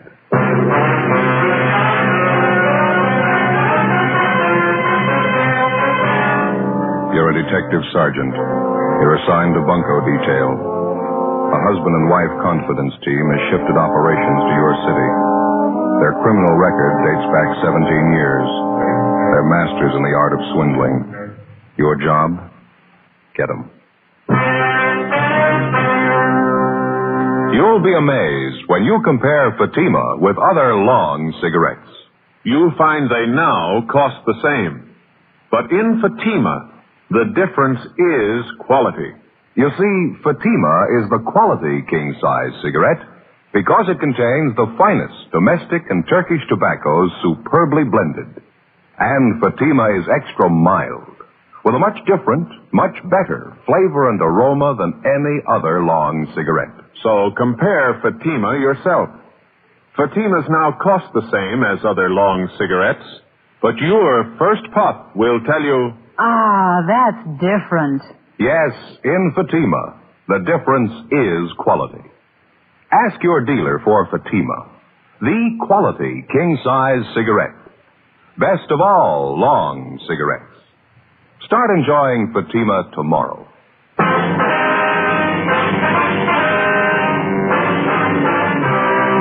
Dragnet, the documented drama of an actual crime. For the next 30 minutes, in cooperation with the Los Angeles Police Department, you will travel step by step on the side of the law through an actual case transcribed from official police files. From beginning to end, from crime to punishment, Dragnet is the story of your police force in action. It was Monday, April 20th. It was windy in Los Angeles. We were working the day watch out of bunco detail. My partner's Ben Romero. The boss is Captain McCauley. My name's Friday. We were on the way out from the office, and it was 10:35 a.m. when we got to the Holy Gospel Tabernacle. The pastor's house. Look at that palm tree. Yeah. Windstorm sure didn't do it any good. Well, it was really blowing last night. Woke me up a couple of times. Yeah, not me. I slept like a baby.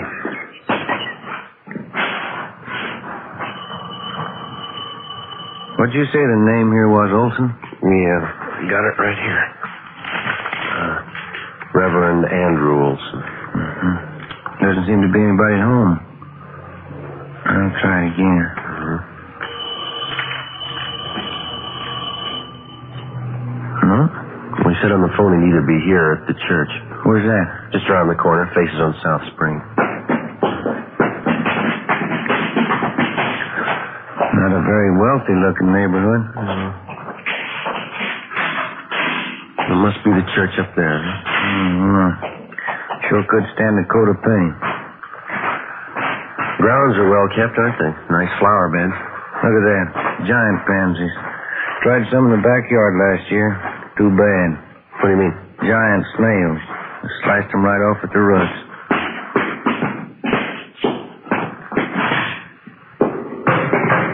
Guess that must be him up at the front, huh? Better close the door, huh? Oh, yeah.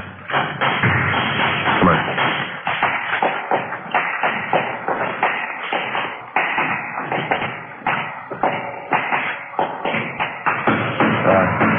Excuse me, sir? Oh, didn't see you. You the Reverend Olson? Yes, can I help you? My name's Friday, Reverend. I talked to you on the phone. Oh, yes, Sergeant. And this is my partner, Sergeant Romero. How do you do? That night. Sergeant Merrill? No, that's Romero, Reverend. Oh, excuse me, Romero. Didn't expect you so soon. A little busy here fixing the pulpit. It happened last Sunday. What's that, Reverend? Guess I got carried away with my sermon. Quite a commotion. Oh? I leaned forward in the pulpit. This whole section here just splintered and broke right off. Ruined my whole sermon. Well, I can finish this up later. Have a chair there, officers. No, thank you very much.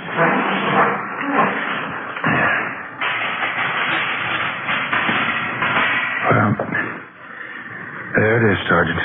The names, descriptions. Mr. and Mrs. Tom Herbert. That's the name they used, anyway. Mm-hmm. Would you mind briefing us on how it happened, Reverend? When did you first meet this couple?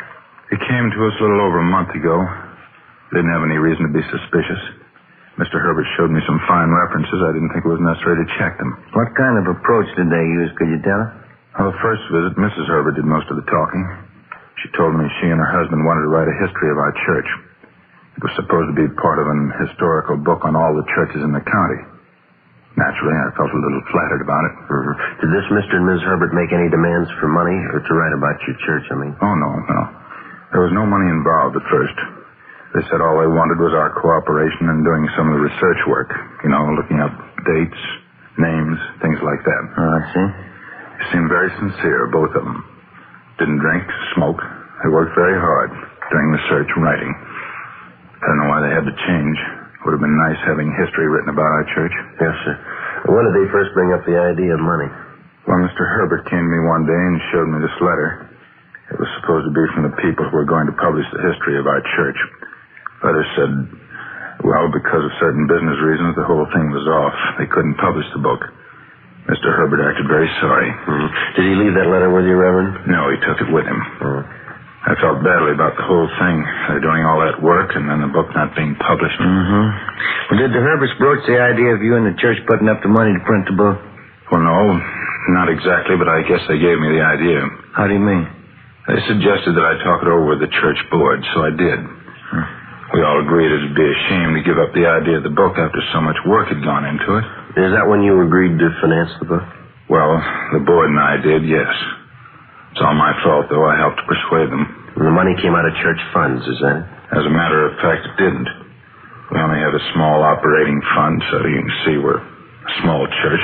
Congregation isn't wealthy. And where'd the money come from, sir? Well, for one thing, the ladies of the Altar Society put on a Sunday afternoon ham dinner. It made some money, and then the Herberts suggested we help sell advertising to pay part of the cost, so we did that, too.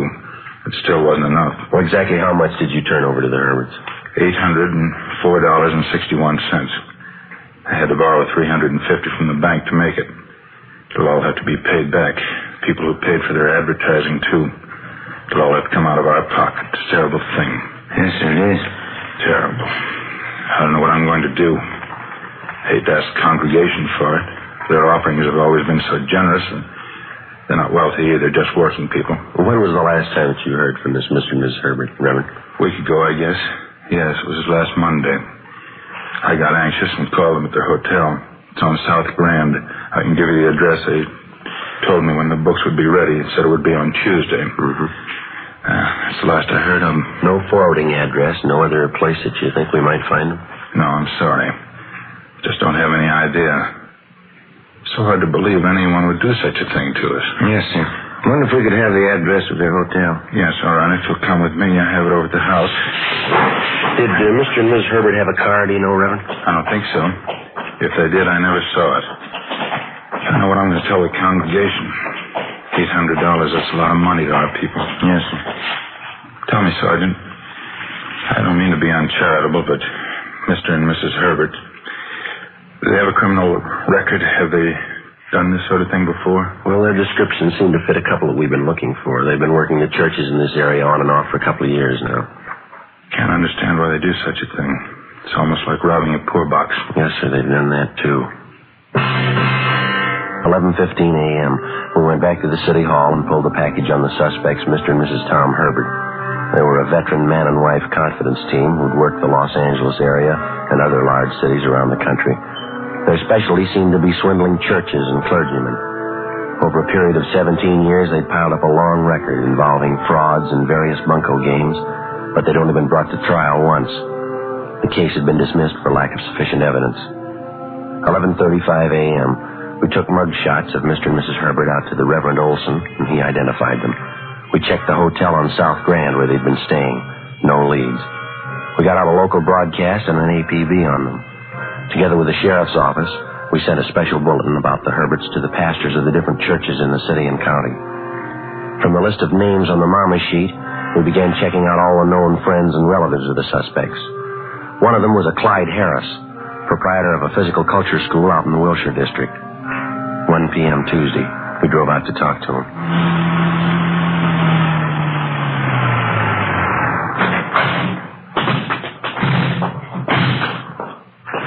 Which way, Joe?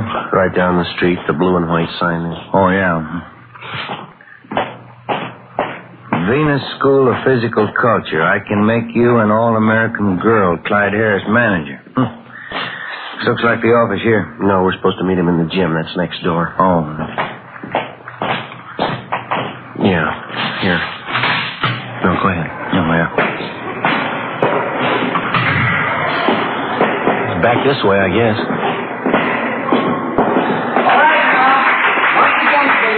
All together with me. 1, 2, 3, 4. Extend and pull down. Extend and pull down. With me, please. 3, 4. Mrs. Carlson. Pull down. 1, 2. Pull down. 1, 2, 3, 4. Extend and pull down. Hold it a minute. No, I'm sorry, Mrs. Tolleson. You're doing it wrong. Your pelvis is all out of position. Excuse me, are you Clyde Harris? Yes, did you want something? Police officer, Mr. Harris. Like to talk to you? Oh, yeah, officer. Could you hold on half a minute? Sure, go right ahead. Francis, would you take over here for a few minutes? I have to talk to these gentlemen. Ladies, Francis is going to count for you for a while. You go right ahead with the lesson. I'll be back in a few minutes. Back here, officers. Won't take too long, will it? No, sir, just a few minutes. Sorry to interrupt your lesson. That's all right. I just don't want to have the ladies thinking I neglect it, and they pay good money for these exercises. Yeah. Here you are. Have a chair. Thank you. You said something about Tom Herbert on the phone, Sergeant. What's it all about? We understand that you're a friend of the Herberts, Mr. Harris. Yeah, I knew Tom and Doris a couple of years back. Haven't seen much of them lately. When was the last time you saw them? Let's see. Must be 2-3 months anyway. Anything wrong? Well, do you know where we could locate them? I don't know for sure. Last time I saw them, they were at a hotel downtown in South Grand, I think. You know, South Grand right near Pico. We have no idea where they moved when they left there? No, I didn't even know they'd moved. They haven't phoned or contacted you at all in the last month or so? No, not a word. They're not in the jam again, are they? We'd like to talk to them, that's all. Would you know of any of their favorite spots around town, eating, drinking places? No, I don't think I could say. They got around quite a bit. You checked with some of their other friends around town, the Pattons, the Thompsons, Mike Runyon? What was that last one? Mike Runyon, very good friend of the Herberts. Ben? No, I don't recall the name. Well, how could we get in touch with this Runyon, Mr. Harris? He's got a phone. Come on in the office. We'll call him if you like. Yeah, thank you very much.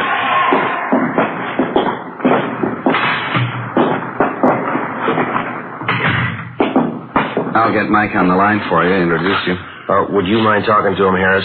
Don't tell him it's for us. Just ask if he knows where the Herberts are. Would you mind? Yeah, all right.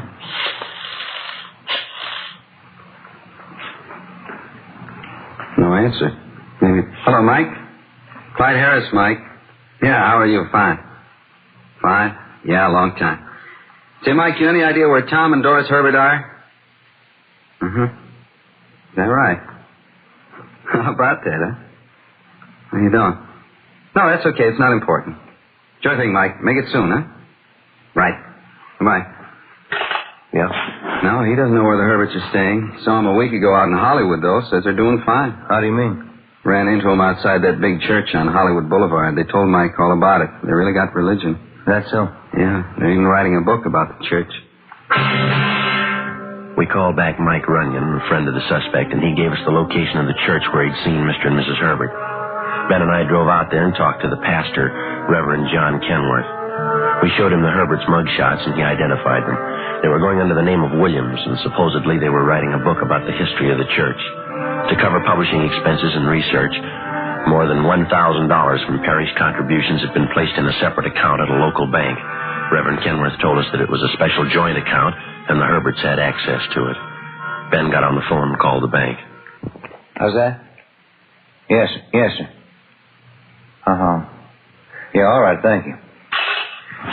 What'd they say? The two of them were in the bank yesterday. They didn't draw out everything. How much did they leave? $3. Ben and I checked with the teller at the bank and showed him mugshots of Mr. and Mrs. Herbert. He identified them as the couple who'd withdrawn the church funds. We went to the hotel address the suspects had given to Reverend Kenworth. They'd checked out 2 days before. The search went on. 2 weeks passed. We ran out of leads. No further reports on the couple. A month went by. Tuesday, May 23rd, we got an APB from San Francisco on a couple answering the Herberts' description. They were still working the church angle. During the next 6 weeks, we got reports on them from Washington, Oregon, Nevada, and Northern California. In Sacramento, they apparently changed their M.O. for the first time. They started selling phony health insurance policies. They promised everything, and they had a lot of takers. One of the big selling points was a clause which promised full protection if anybody in the family should come down with polio. From Sacramento, they headed south to Oakland and then to Fresno. On July 10th, the complaints started to come in, and we knew the Herberts had moved into Los Angeles with their health insurance racket. One of the first victims was a Carl Fogarty. He lived out in the Westlake area. There's a policy they gave me, Sergeant. Apex Health Insurance. Not worth the paper it's printed on. When did they sell you this, Mr. Fogarty? You remember? 3 weeks ago, I guess. Never would have known it was phony if my boy hadn't come down with polio. How's he getting along? Not too good. Right leg. He's got it bad there. It's not as if we don't have enough grief. We got to lose out on this bum insurance. You mind if I take a look at that policy, sir? No. Go ahead. Here you are. Thanks, sir. Yeah, same outfit, Joe. Apex Health Insurance. Same phony address. Yeah. Would you remember the man who sold you this, do you think? I think I would, yeah. I wonder if you'd mind looking through these pictures, Mr. Fogarty? Mm-hmm. Not at all. Just look at them carefully, if you will. Mm-hmm. Mm-hmm. Yeah, this one. That's him. I remember. Who's he? His name's Herbert. When he came in to sell you this policy, was he alone? Yeah, he was. Had a real good sales talk. How much did you pay for the insurance? Let me see. $43 and some odd cents. I remember that because I cashed in a war bond, and I took $5 out of the rent money. Outside of this policy here, you have no other papers that the man might have given you? No, nothing but this business card here. He gave me that. You see here, the same name, Apex Health Insurance. Yeah. Well, thank you very much, Mr. Fogarty. We hope your little boy pulls out of it all right. Yeah, thanks. Here's our card, sir. If there's anything we can do, give us a call. Sure, okay. About time we check the office, huh? I think so. Do you have a phone here, Mr. Fogarty? Oh, yeah, Sergeant. Straight back in the hall there. Help yourself. Thank you very much.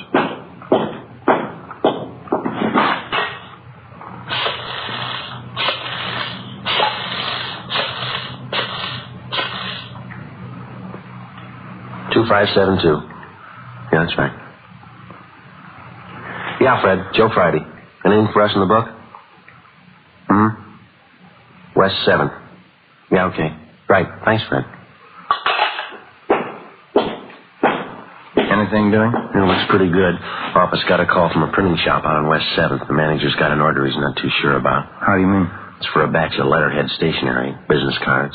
Yeah? For who? Apex Health Insurance.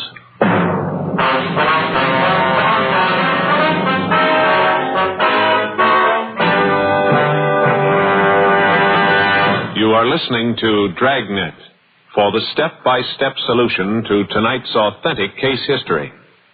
Here, step by step, are the actual reasons why Fatima is the quality king-size cigarette. Why in Fatima the difference is quality. Quality of tobaccos. The finest domestic and Turkish varieties, extra mild and superbly blended to give you a much different, much better flavor and aroma. Quality of manufacture. Smooth, round, perfect cigarettes. Rolled in the finest paper money can buy. Manufactured in the newest and most modern of all cigarette factories. Quality even to the appearance of the bright, clean, golden yellow package. Carefully wrapped and sealed to bring you Fatima's rich, fresh, extra mild flavor. Compare Fatima yourself. Fatimas now cost the same as other long cigarettes. What your first puff will tell you. Ah, that's different. Yes, in Fatima, the difference is quality. Insist on Fatima. Start enjoying the quality king-size cigarette. Fatima. Best of all long cigarettes.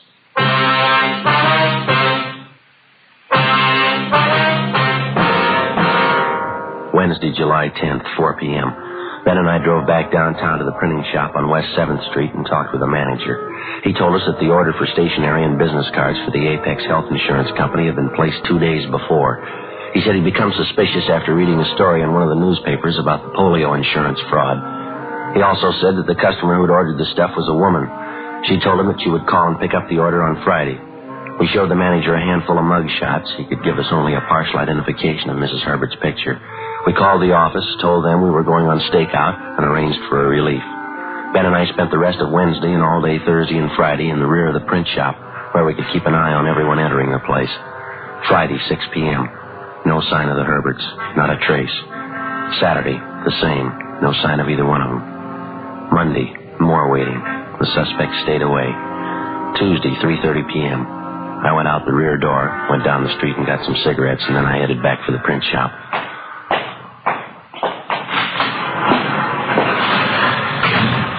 Ben, keep your coat on, Joe. Just called the office for a relief. Why, what's doing? That Clyde Harris, friend of the Herberts, the guy who runs the physical culture school. Yeah, what about him? He called the office, wanted to talk to us. I phoned him out there at the gym. Yeah? He told me he was out drinking last night and he met Mrs. Herbert at a bar. She was alone. Did he tell you where to find her? The Greenwood Apartments, 603. When the relief men arrived, Ben and I left and drove across town to the Greenwood Apartments on Taylor Street. It was a 3-story frame building set back from the sidewalk behind a sloping lawn lined with a box hedge. We checked the names on the mailboxes. The name T.J. Bronson was listed for apartment 603. We rang, but there was no answer. Better try the manager, huh? Yeah. It's a nice place. The insurance racket must be paying off for him. Here we go.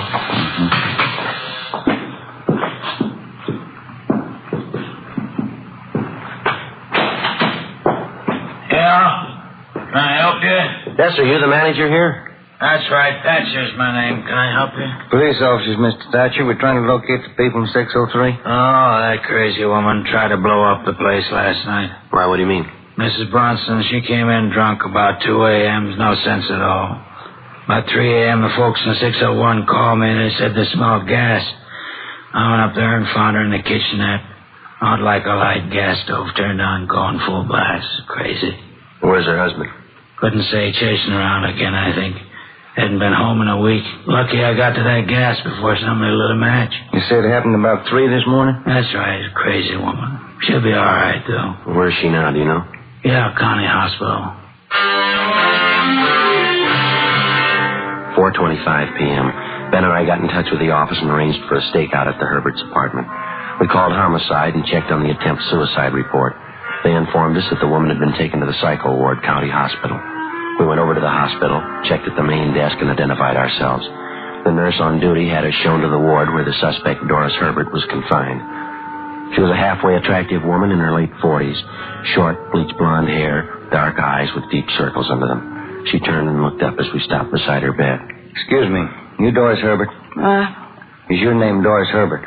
What do you want? Police officers would like to talk to you for a minute. I knew you'd be around. I don't care. Ma'am? I'm sick of it. I'm sick of the whole rotten thing. I knew you'd come. We just have a few questions, ma'am. It won't take long. Go ahead. I don't care. Did you find him yet? You mean your husband? He's not my husband. Not anymore. Him and that cheap girl behind my back sneaking around. 20 years we've been happy, and he throws me away. Where's your husband now, Miss Herbert? With her. He's been with her a week. He doesn't even care I'm here. 20 years ago he cared. I found him and taught him something. I taught him everything he knows. This girl that your husband's with, where does she stay, do you know? Yeah, an apartment. It's on Franklin, right on the corner, Franklin and Laurel. You were close, weren't you? You knew it was us. What's this girl's name? Marie Daly. I saw her with him. Tell me something. Yeah. You know it was us, Tom and me, the insurance? Yeah, we knew it was you. I didn't like it. It wasn't a clean game. Tom's idea. We made money, but I didn't like it. It wasn't clean. All right, Miss Herbert, we'll talk to you later. No, not me. I'm going to die. I'm going to die and forget all about it. You just be sure and get him, won't you, Tom? I tell him everything he knows. Get him. You're sure about the address? Yeah, I'm sure. Tell me something. Why do you have to do it to me? Throwing me away, lying, taking that cheap girl. Why'd you do it to me? Well, you ought to have an idea. Huh? You taught him everything he knows. Before we left the hospital, we made arrangements to have Doris Herbert transferred to the prison ward. 5 p.m., we drove out to the apartment house at Franklin and Laurel and checked with the landlady. She told us that Tom Herbert's girlfriend, Marie Daly, had checked out of her apartment the day before. She said the Daly girl had a middle-aged man with her. We showed the landlady Herbert's mugshot, and she identified him as that man. She had no forwarding address on her, but she did remember the name of the express truck that called to pick up the Daly girl's baggage.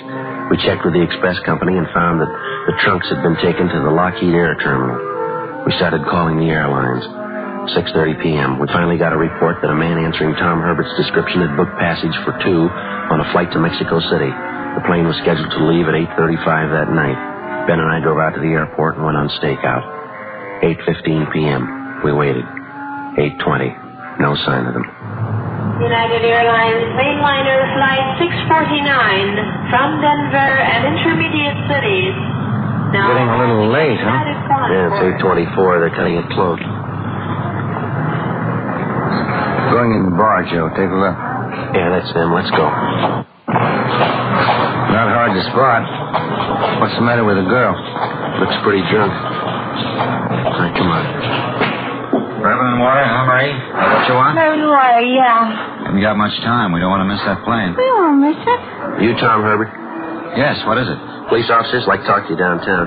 Just a minute. This must be some kind of mistake. No mistake, Herbert. We talked to your wife. Let's go. What is it, Tom? What do they want? Nothing. It's a mistake.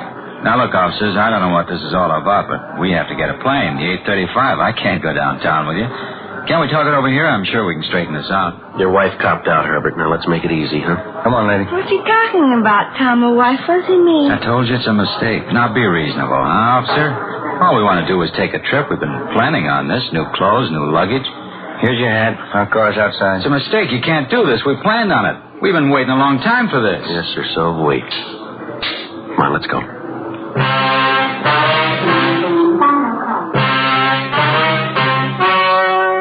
The story you have just heard was true. Only the names were changed to protect the innocent.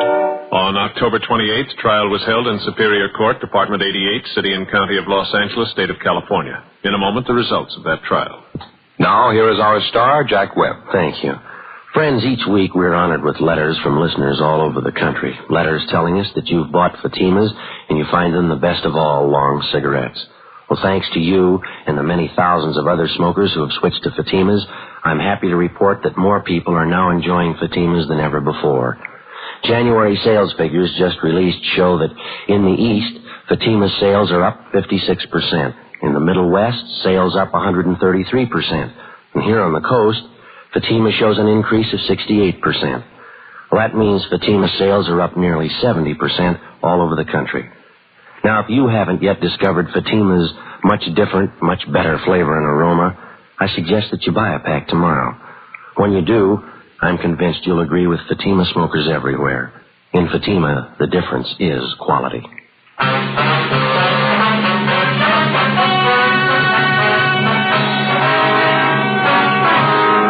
Mr. and Mrs. Tom Herbert were tried and convicted on several counts of grand theft.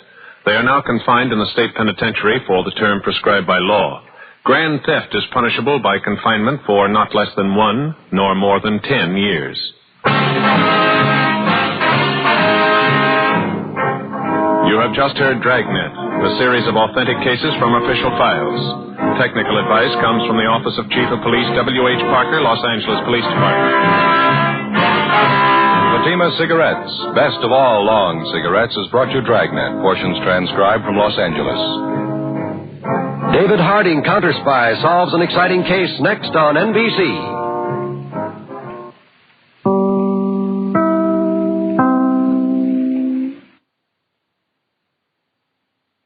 From San Francisco, the American Broadcasting Company presents 1 out of 7.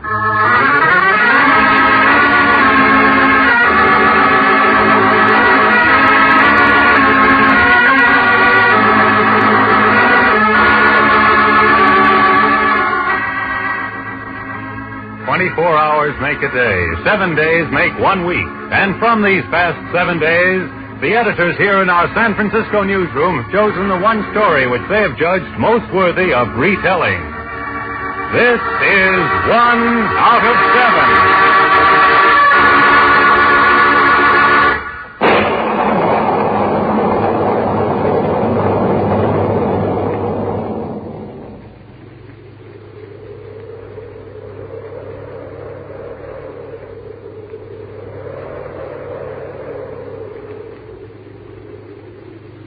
Stand high above the wind, above, apart, alone, and look down on them.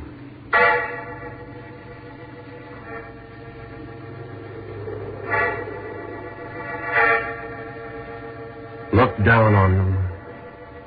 Look, and have only compassion in your hearts.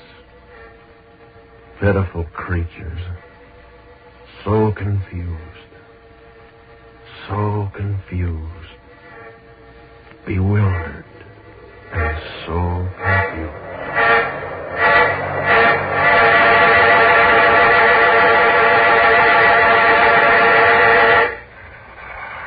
Oh, it is no use. No use. It is no use.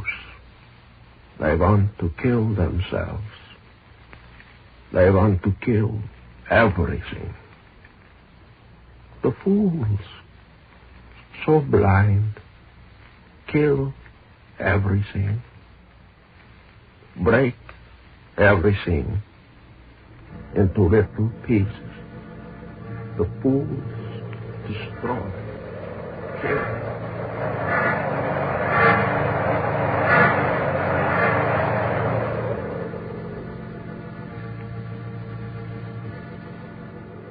Stand high above the wind, above the proud speck of earth, and behold the ravaged thing, swinging perilously there in space and darkness, straining at its moorings, quaking on its orbit, and turn an inquiring ear to the angry little voices that arise therefrom. and soon lose themselves to the enveloping immensities of time and space. Listen. Listen.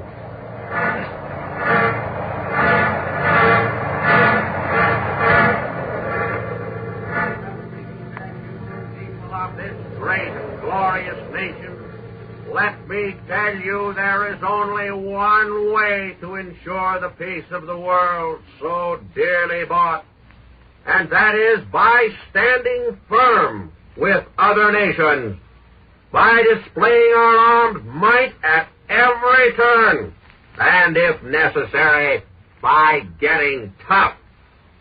Getting tough. Let me tell you, people of this great and glorious nation, the Third World War is already well on its way to fulfillment.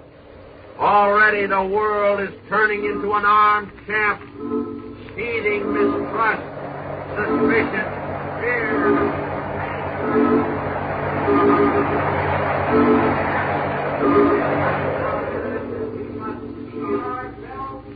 Third World War soon to be realized?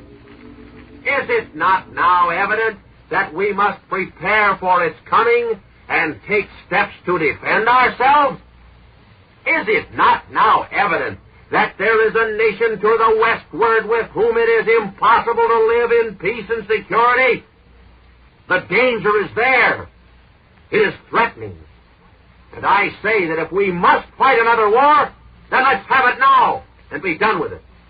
If our freedom must be bought again with the sacrifice of more sons, then let us be brave enough and strong enough to buy that freedom. The danger is there, and we must fight it. We must fight it. We must fight it. We must fight it.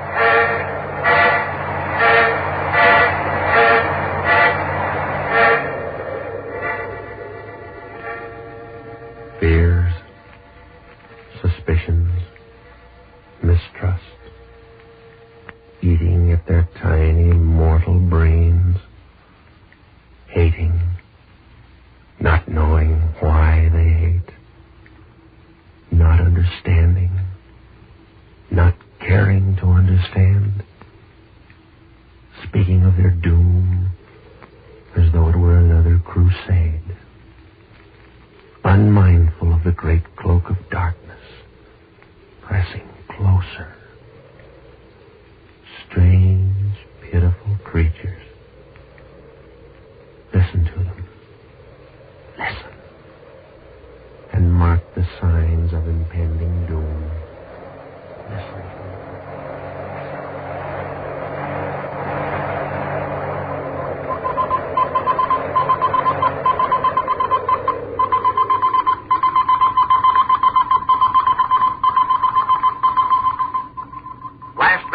Dispatches reveal that a score of congressmen will soon submit a bill which provides that American military and naval bases throughout the world, together with our total armed might, be further strengthened to provide against attack by possible enemy nations in the West.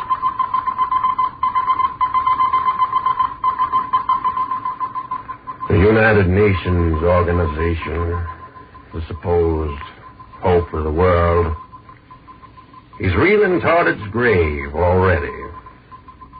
Regrettable indeed, but that certainly appears to be the situation tonight after the serious cleavage between the big three powers on current issues of major importance. In fact, only this afternoon, a prominent military source in Washington told me that the Third World War is not only inevitable, but fast approaching.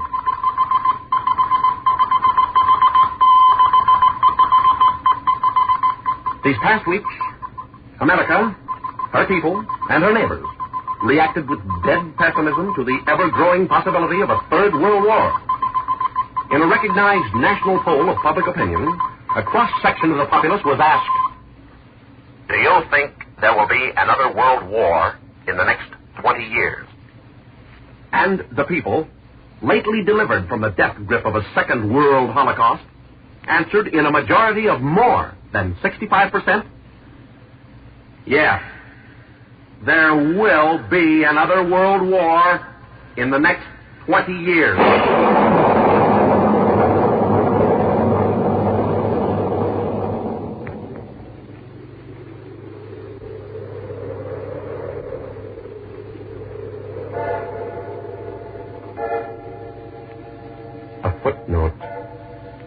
the parents, the mothers and fathers of Earth. Go now and look down into the face of your sleeping child. Conjure up the child's future. Yes, if all these signs and grim portents achieve disastrous reality. Contemplate the inevitable horror, and then act according to the dictates of your will.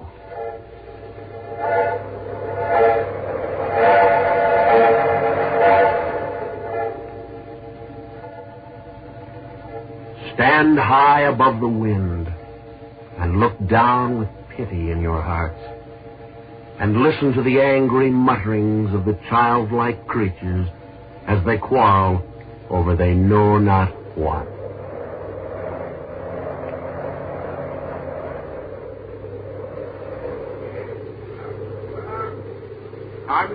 Fifth columns are established and are now working in complete unity and absolute obedience to Moscow. Nobody knows what Soviet Russia intends to do in the immediate future, or what are the limits, if any, to their expansive tendencies. Thus, neither the sure prevention of war nor the continuous rise of world organization will be gained without the fraternal association of the English-speaking peoples. This means that a special relationship should be established between the British Commonwealth and Empire and the United States.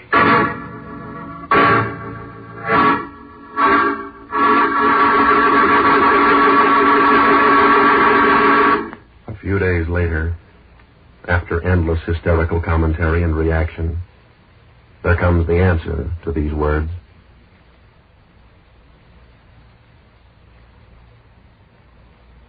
The Soviet Union will follow its chosen path without deviation.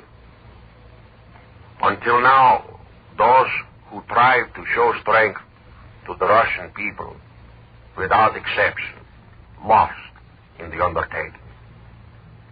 Why then does Mr. Winston Churchill call the two great Anglo-Saxon nations to this fatal road? Russia is not seeking world supremacy, but our nation is determined to secure its own frontiers. To do this, we will not yield to any threats, to any subterfuges, nor to any art of the most modern, familiar, or unfamiliar weapons.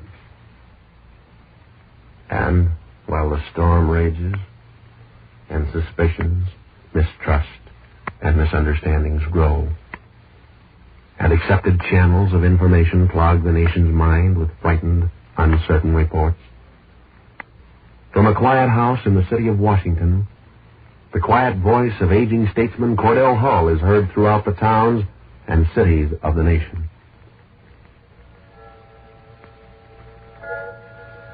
We who are living now must not allow the human race to commit suicide through the lack of vision, or through selfishness, impatience, or provocation.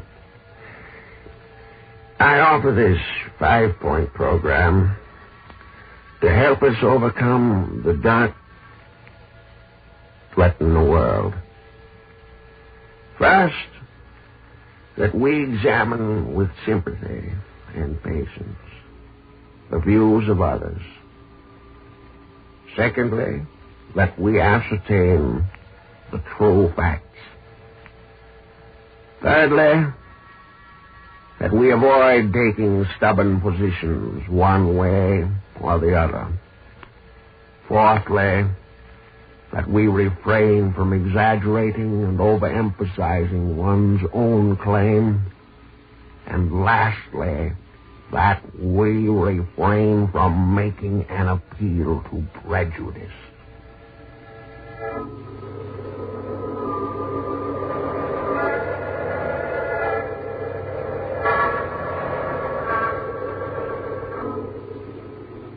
Stand high above the wind and look down on them.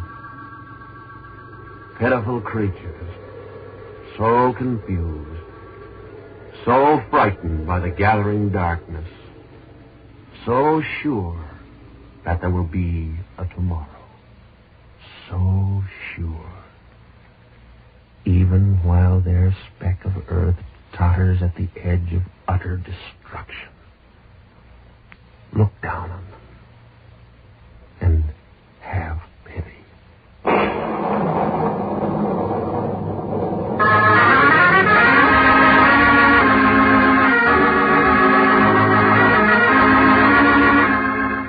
The script for 1 out of 7 is written by James Edward Moser. Gil Dowd is the producer, and music is by Otto Clare at the Hammond organ. Tonight's program was based on dispatches taken from the wires of Associated Press, United Press, and International News Service. All characters were portrayed by Jack Webb. Listen next week, same time, same station for 1 out of 7. Mark Jordan speaking. This is ABC, the American Broadcasting Company.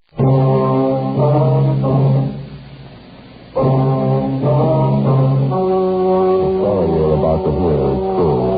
Only the names have been changed to protect the innocent.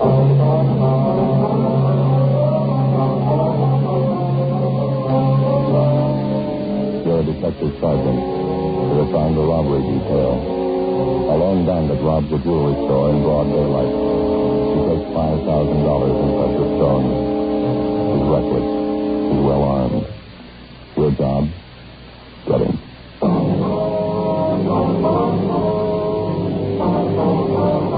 Dragnet, the documented drama of an actual crime. For the next 30 minutes, in cooperation with the Los Angeles Police Department, you will travel step by step on the side of the law through an actual case transcribed from official police files. From beginning to end, from crime to punishment, Dragnet is the story of your police force in action. It's Tuesday, December 2nd. It's chilly in Los Angeles. We were working a day watch out of robbery detail. My partner's Ben Romero. The boss is Captain Gideon. My name's Friday. It was 1:48 p.m. when I got to the basement of the city hall. The car came. Joe, over here. Yeah, right. Hi, Joe. This is from Douglas, is that right? Yeah. Better take Beverly Boulevard out, huh? Right. Want to get the radio? Yeah, all right. No report yet? No, he got away on foot. He headed down 6th Street after the holdup. Lost himself in the crowd. Better watch it there. Yeah.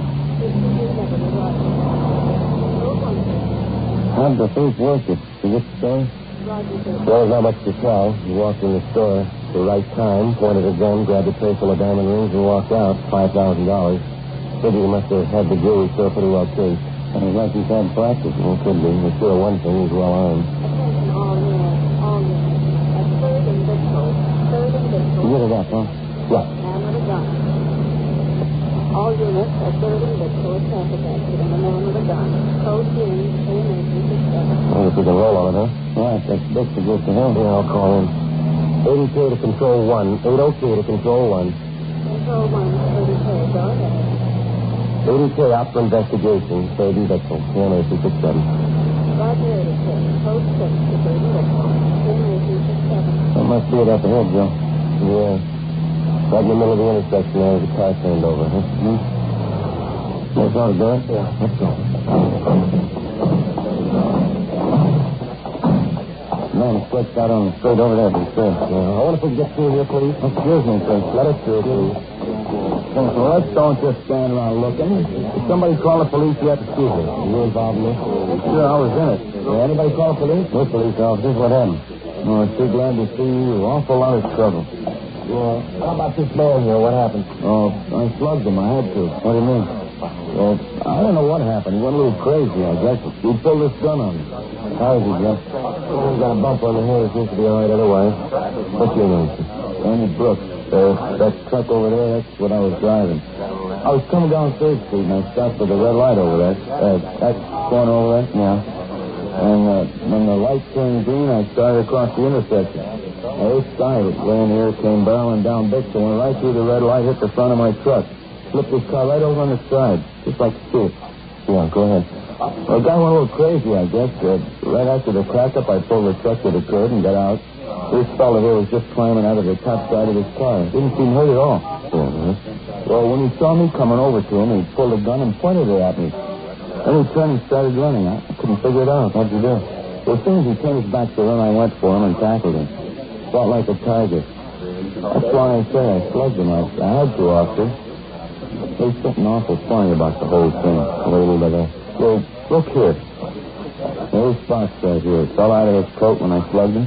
You take a look. Yeah? Here. Must be 3-4 dozen in there. Rings, all kinds. Yeah. Looks like diamonds in them, doesn't it? The ambulance arrived, and we took the unconscious fuel robbery suspect to Georgia Street Receiving Hospital. After he was revived and treated for cuts and bruises, we took him back to the City Hall at the interrogation room. He fitted the description of the jewelry store bandit almost exactly. He refused to talk. He wouldn't even give us his name. We had his fingerprints taken, and then we had them checked through R&I. The man was identified as Vernon Albert McCauley, an ex-convict out of Folsom and a 2-time loser. He served 1 5-year term for armed robbery and another 3 years for ADW. We checked out the wrecked car he'd been driving and found out that it had been stolen 2 blocks from the scene of the holdup. We had the manager of the jewelry store which had been robbed brought downtown. He identified McCauley as the bandit. The suspect still refused to talk. Ben and I took him to the main jail, where he was booked on suspicion of 211 PC. 4:15 p.m. We checked back in at the office. Takes some of them a long time to learn. Yeah, 2-time loser. This one ought to finish him. I can't figure. He's been out of Folsom 7 months and going right back in again. Well, we can get the complaint from the DA tomorrow and set the arraignment for Thursday. Yeah. Maybe check with the manager of the jewelry store first. Wonder if McCauley could have been in on those gas station holdup, remember? Last month? Yeah. Well, we'll have him in the show up Thursday and see what happens. You want to take care of the arrest report? Yeah, I'll get out an ATB, too. Might turn up some outside jobs on him. I'm feeling hungry. You still got that candy bar from lunch? Yeah, I think so. Yeah, here you go. What's the matter with you lately, anyway? I don't know. Been eating like a horse, down to town. Outside. I'll get it. What do you got, Joe? It's me. Well, that does it. McCauley, he escaped. A broadcast and an all-points bulletin were gotten out on Vernon McCauley. All units in the vicinity of the escape were alerted. An hour passed. There was no report on the suspect. We checked with the main jail and got the details on the escape. They told us that while McCauley was being locked up in his cell, he pushed his fingers into the door jamb and had them badly masked when the cell door closed on them. Both of McCauley's wrists were then handcuffed, and along with 2 other ailing suspects, he was taken over to Georgia Street Receiving Hospital by a pair of transportation officers. Going up the stairs to the hospital, McCauley had turned suddenly, kicked one of the officers in the stomach, slugged the other one, and escaped. It happened at about 4:14 p.m. By 11 o'clock that night, there wasn't a trace of the suspect. 7:30 the next morning, Ben and I checked back in for work. McCauley was still at large. Overnight report, Joe. Have a look. What do you got? Yeah. Liquor store.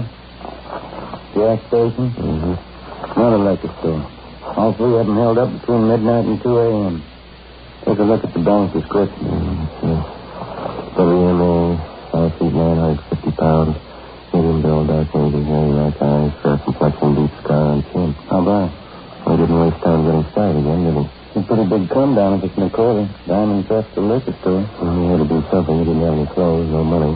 How about that car he used on those jobs? Stolen. We covered early this morning. We're going over to print. So now, Joe? Really? Yeah, on this one right away. Will you just have to call a minute ago? What's that? Here's the name, address. Nancy Hobbs, who runs a candy store near one of the grade schools over in Boyle Heights. He might be able to tell you something. Yeah, about what? McCauley. saw him last night. We got in the car and drove over to the Boyle Heights district where we located Matthew Hobbs' place of business. It was a small store on Delray Avenue, 1 block from the neighborhood grammar school. The sign out in front read, New Geneva Candy Parlor and Variety Store. There was the usual display in the window. A wind-up train, a few inexpensive dolls, pencils, writing tablets, and some crepe paper. Inside, the main attraction was 2 long showcases filled with a variety of penny candy. There was a small soda fountain at the rear of the store, topped with a slab of worn marble. Matthew Hobbs was a small, thin man. He looked to be in his mid-60s. He sat behind one of the counters selling cellophane bags of Christmas candy while he talked to us. We asked him about Nicola. Yes, that's right. Someone was here last night. About 10 o'clock, 10:15, no later. You want me to help him? Did you know Nicola that well, Mr. Hobbs? As well as I know most of the kids who grew up around here. Yes, I guess I knew him well. So what did he ask for in the way of help? His money, clothes. He got no family left. I guess I was the only one who thought to come to. Mm-hmm. Well, how is it that you didn't notify us sooner, Mr. Hobbs? I knew you'd ask. I'd like to explain if I could. Yes, sir, please. Did you hand me that stack of bags there, Sergeant? No. This? No, the number 2. Yeah, those, yeah. All right, here you are. Thank you. As I said, he knocked on my back door about 10 o'clock, and I let him in. Acted just like an animal. Some kind of crazy animal. Did he have handcuffs on? Yeah, but the chain connecting him was broken. It made me file off each handcuff. Yeah? I wouldn't do it at first. I had no idea what was going on.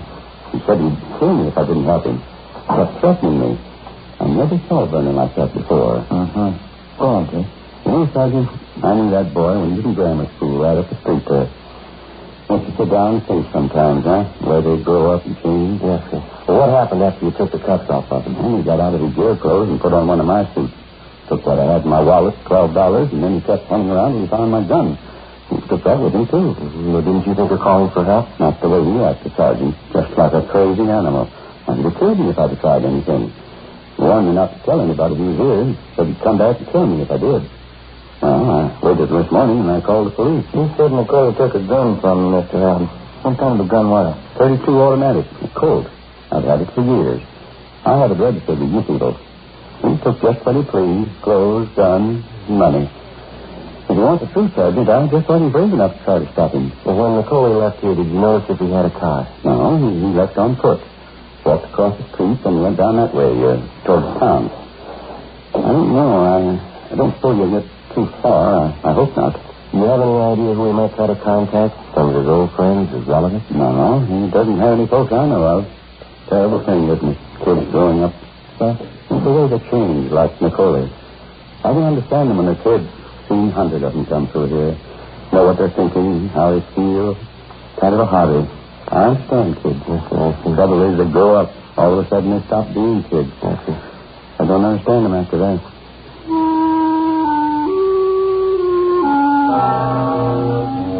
After we left the candy store, we went back to the office and got out a supplementary APB containing a description of the suspect's clothing and the gun that he'd stolen. Together with Gonzalez and Pena from robbery, Ben and I checked all of Nicola's known friends in his usual hangout. Stakeouts were placed. We got nowhere. The late evening holdups continued. Each of the victims identified Nicola as the bandit. He used the same M.O. in each case. They worked only on the weekends, Friday, Saturday, and Sunday nights. They'd steal a car, pull 3 holdups in the same general area within an hour, abandon the car in the same area, and then disappear. 2 weeks passed, and then a month. The weekend robberies went on. In the most recent holdup victims, we found out that Nicola had picked up a partner. We checked the man's prescription through his staff's office. Each of the stolen cars used by the suspects and then abandoned were checked for prints. We failed to identify the second man. The holdups continued. Nicola and his partner were still at large. Monday, January 26th, 8:30 a.m. Ben and I met with Captain Didion.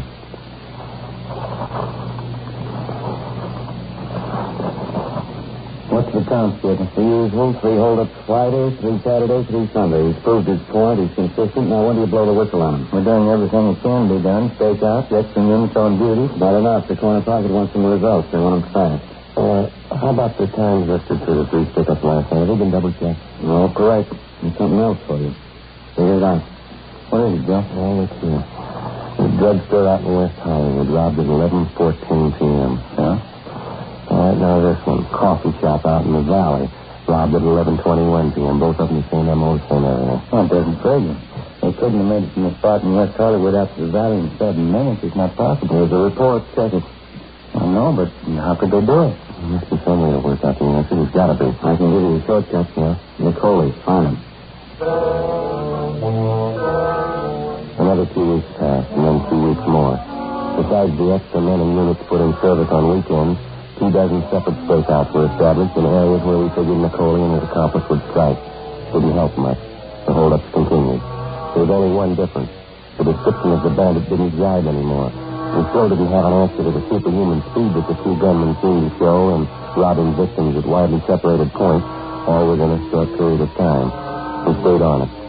Friday, February 21st. Ben and I took our turn on night stakeout in a vacant store on Sunset Boulevard. We were assigned to cover a drugstore and a bar directly across the street. We spent 2 weekends on the job. It was quiet. Nothing happened. The third weekend was no different. One thing's for sure. We never have any luck taking stakeout. No, we didn't. This empty store must be the draftiest place in town. Well, there's always had worse. What time you got? 5 past midnight. A little band over in the bar. Sure earn their money, don't they? Allowed anyway. Here, Beck. Have a look. Hey, getting out of that car down the street there, see? Oh, yeah, they're heading for the bar. What do you think? Don't stop dark here. Stop the same bill. Sounds like they're in a hurry. We're going in the bar. Yeah, come on. Come on, we better hurry. That's it. Come on. All right, throw on the gun. Look out. Hold it. Throw on your gun. Now, come on. Hands behind your head. Watch it.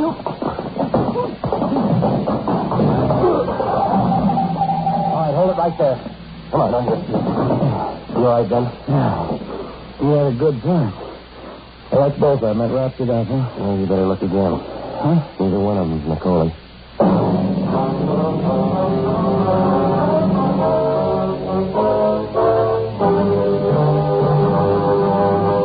You are listening to Dragnet, a series of authentic case histories documented from official files.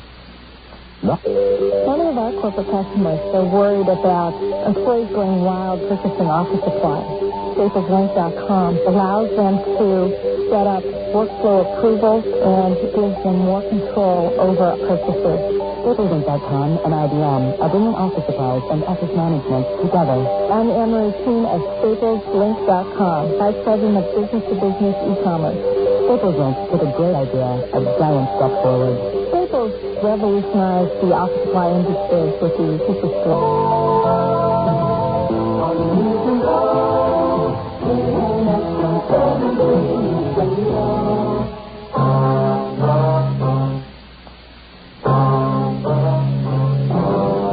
Saturday, February 22nd. Ben and I took the two robbery suspects downtown to the city hall to the interrogation room. We checked them through R&I and found that they both had records for burglary and grand theft auto. The car that they'd been using that night had been stolen. After 2.5 hours of interrogation, one of the suspects, a P. Albanese, decided to break down and cooperate. 1 a.m., the interrogation room. I got something out of it, don't I? Helping you. You're not going to forget I helped you when you get me in court. Most people know about it, Pete. And be making our report, and I want your story. I knew I never should have went for it. Believe me, it won't happen again. The caller, he talked me anyway. Talked to him what, Pete? Helping him out on pickup. I was his partner in his first one. After he broke through? Yeah, that's right. He came in with a foolproof system of his, and I was sucker enough to go for it. How long did you work with him? Just a couple of weekends. 3, 4, maybe. I didn't get along with him. No, nobody gets along with him. He's a little crazy, I think. Who's working with him now? Oh, I don't know. He's had 2, 3 different guys. I don't know who's with him. Say, Sergeant, can I have a drink of water, please? All right, I'll get you something.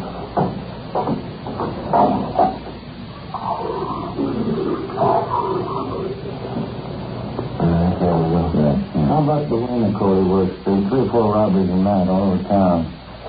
A lot of guys working, that's all. So they all think of the same way, huh? Yeah, sure.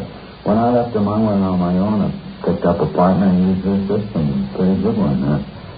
Well, it looks like a good one. You been working on the weekends, picking up a hot car, dropping it fast? Yeah, you got it. There must be half a dozen guys in this town working the system. My own guy from Macaulay, he taught it to him. Where do we find him, Pete, you know? Macaulay? No, not for sure. He figures, he doesn't live here in town. He only comes up for the weekends, works Friday, Saturday, Sunday, and then he takes off again. Takes off for what? Went down by the border someplace, Tom City, I'm not sure. You don't forget I'm helping you, huh? You'll let him know I cooperated. Yeah, we'll let him know, Pete. Now, when's the last time you saw Macaulay? Oh, it's been a month anyway. I never want to see him again. So this may help you, though. I know where his girlfriend stays. Yeah? The problem on South Rampart, I can give you the address. You probably go see her once in a while. Mm-hmm. Anyone else you can think of? No, that's about it. There won't be any pushover, Sergeant. Like I said, I think he's a little crazy.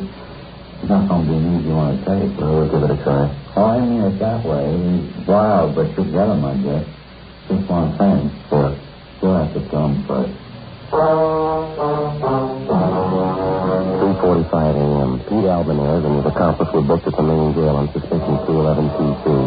The next morning, Ben and I checked out the address of Macauley's girlfriend, which Albanese had given us. The girlfriend's name was Esther Revard. She told us that she hadn't seen Macaulay in more than 2 weeks. We asked her if she knew where the suspect stayed when he was in town. She gave us an address on South Chico. We called in and arranged for a stakeout on the girl's place, and we drove over to check the address that she'd given us. It was a small apartment court on the edge of the industrial district. Macaulay wasn't there, neither was the manager. We talked to one of the tenants who told us that the manager, Mrs. Clara Fontaine, was out of town. She said that while she was gone, her daughter Norma was looking after the place. The daughter was employed as a secretary at the Blue Cross Hospital sign office over on Wilshire Boulevard. We called the office and arranged for another stakeout at the apartment court. 1:25 p.m. We located the landlady's daughter at the Blue Cross office on Wilshire. We showed her Macaulay's mugshot. Yes, it's one of Mama's tenants, Mr. Reynolds. He's in bungalow 5. Anyone staying with him or something? No, and George is still with him, no. He has visitors, though. Is there something wrong? Well, when did you see this man last? This morning. When I was leaving for work, he was outside working on his car. You just speaking, please. Sure, go ahead. Blue Cross? Yes, sir? I see. No, just address the letter to Blue Cross Hospital, son. You can send it to us here at the Wiltshire office. That's right. Oh, you're welcome. I'm sorry. What was I going to say? You told us that you saw this man working on his car this morning. Oh, yes, he was parked right outside in front. I couldn't very well miss it. I'm going to tell Mama about it when she gets home. What's that, Miss? It was certainly strange because it's not that time of year. That's why I noticed it. What's that? He was changing the license plate on his car. Did you get the numbers? It's right here in my purse. 1:32 p.m.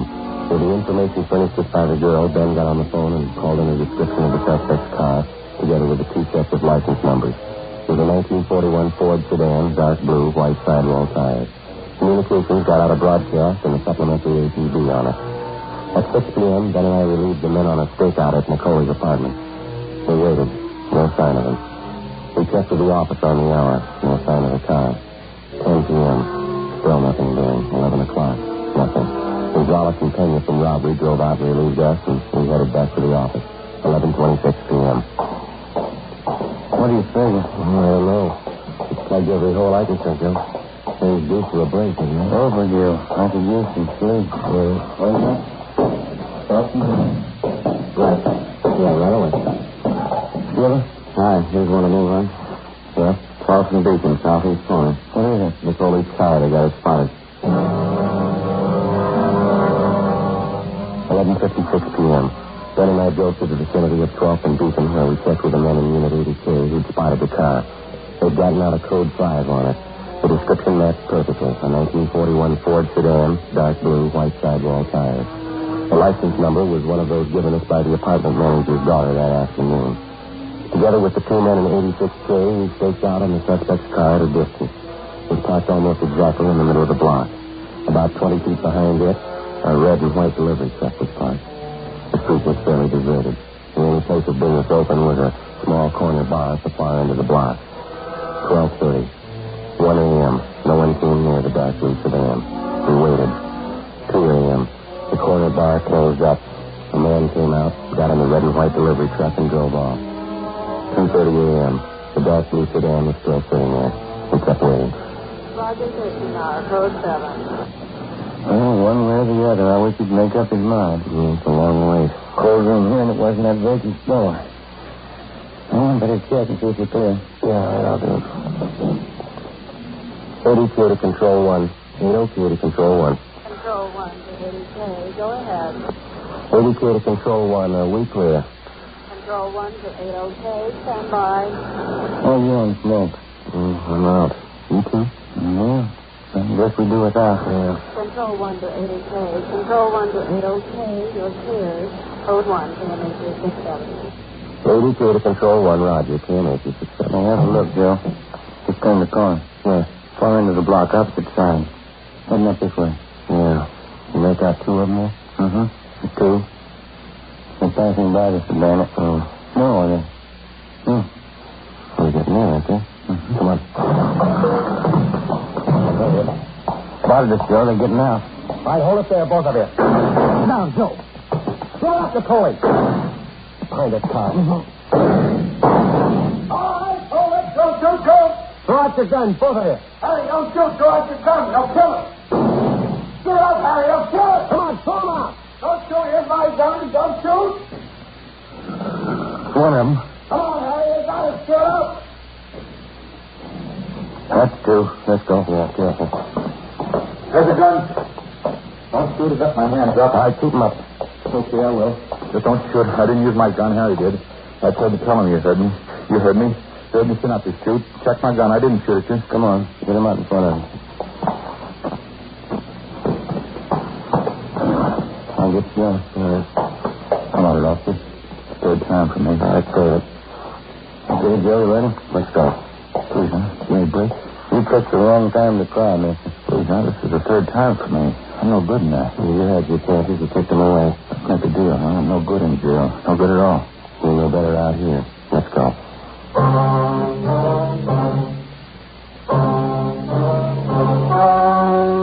story you just heard was true. Only the names were changed to protect the innocent. On May 24th, trial was held in Superior Court, Department 87, City and County of Los Angeles, State of California. In a moment, the results of that trial. Now...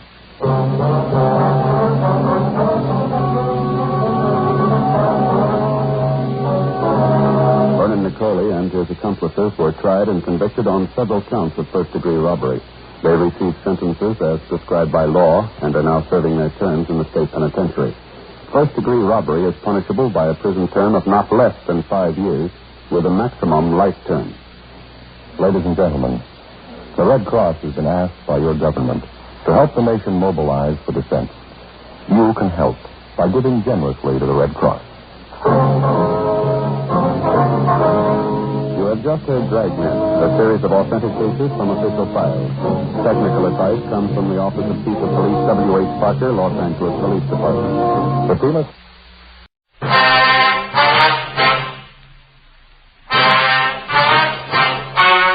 The story you're about to hear is true. Only the names have been changed to protect the innocent.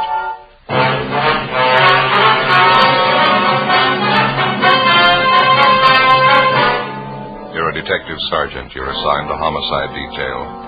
It's New Year's Eve in your city and you're on special duty. Thousands of people crowd downtown streets. One of them is a killer. Your job, find them.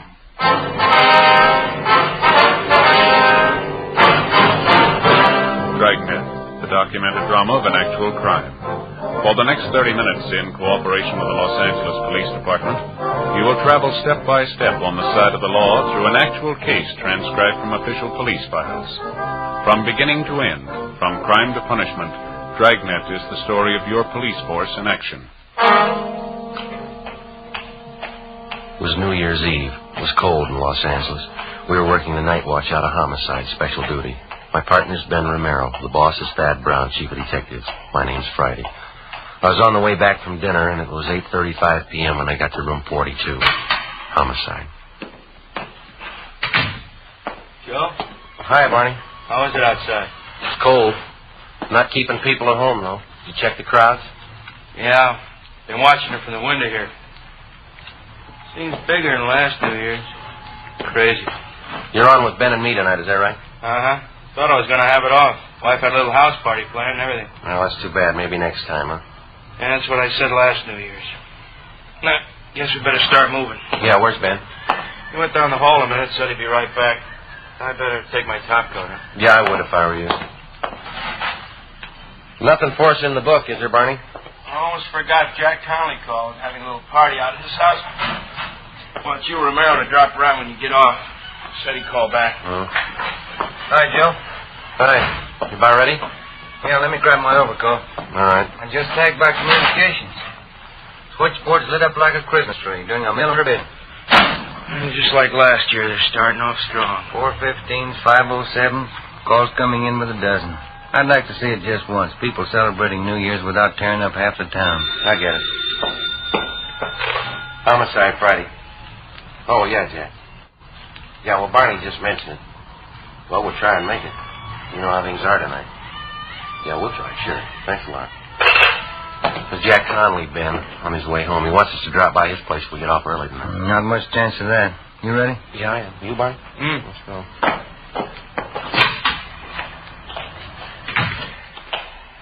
Guess you can't tell. You might get a break.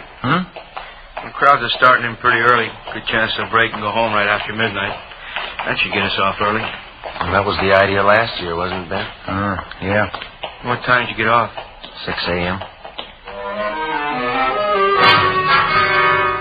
Together with Sergeant Barney Luchak, Ben and I left the city hall and started to cruise to the southern end of the central area.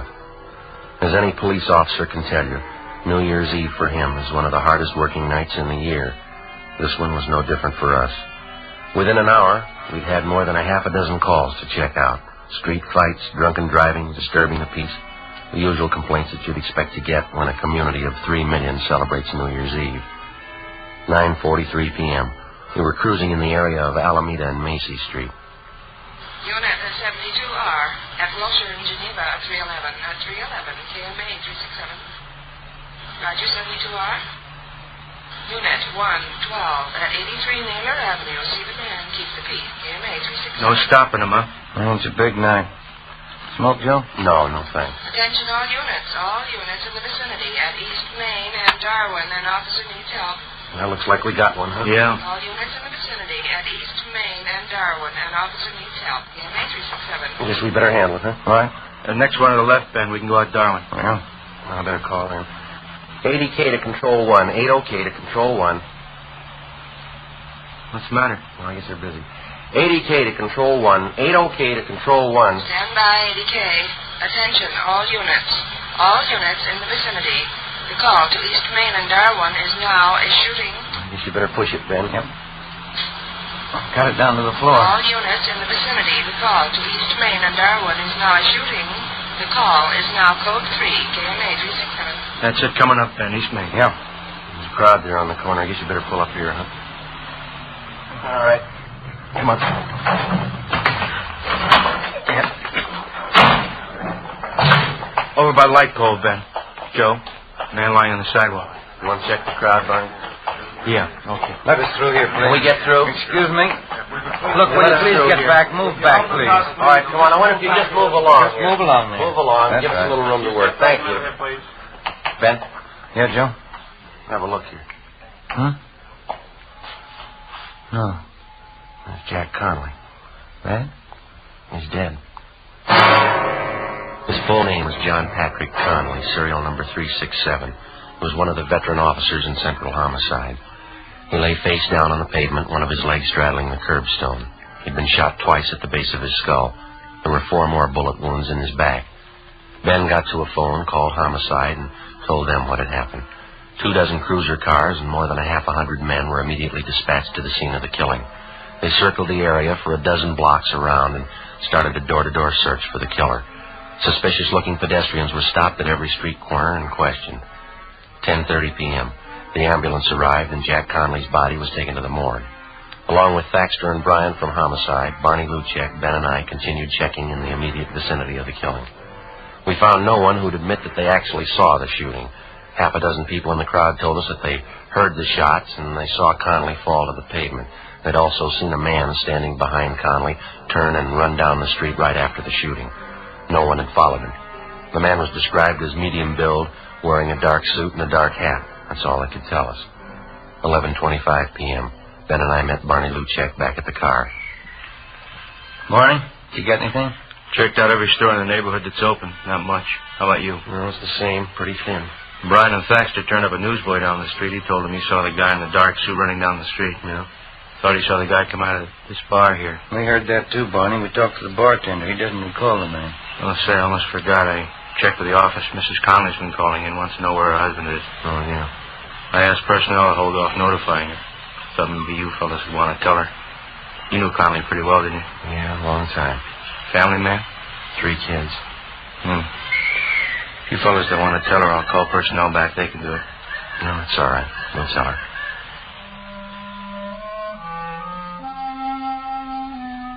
11:40 p.m. Ben and I got in the car and headed out for the home of the slain officer, Jack Conley.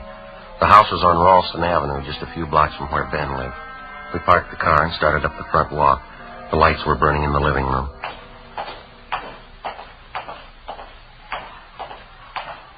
Lousy job.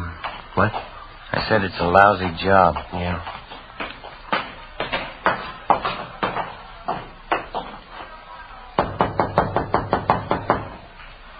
Better try it again, huh? I heard it. Somebody's coming. Oh.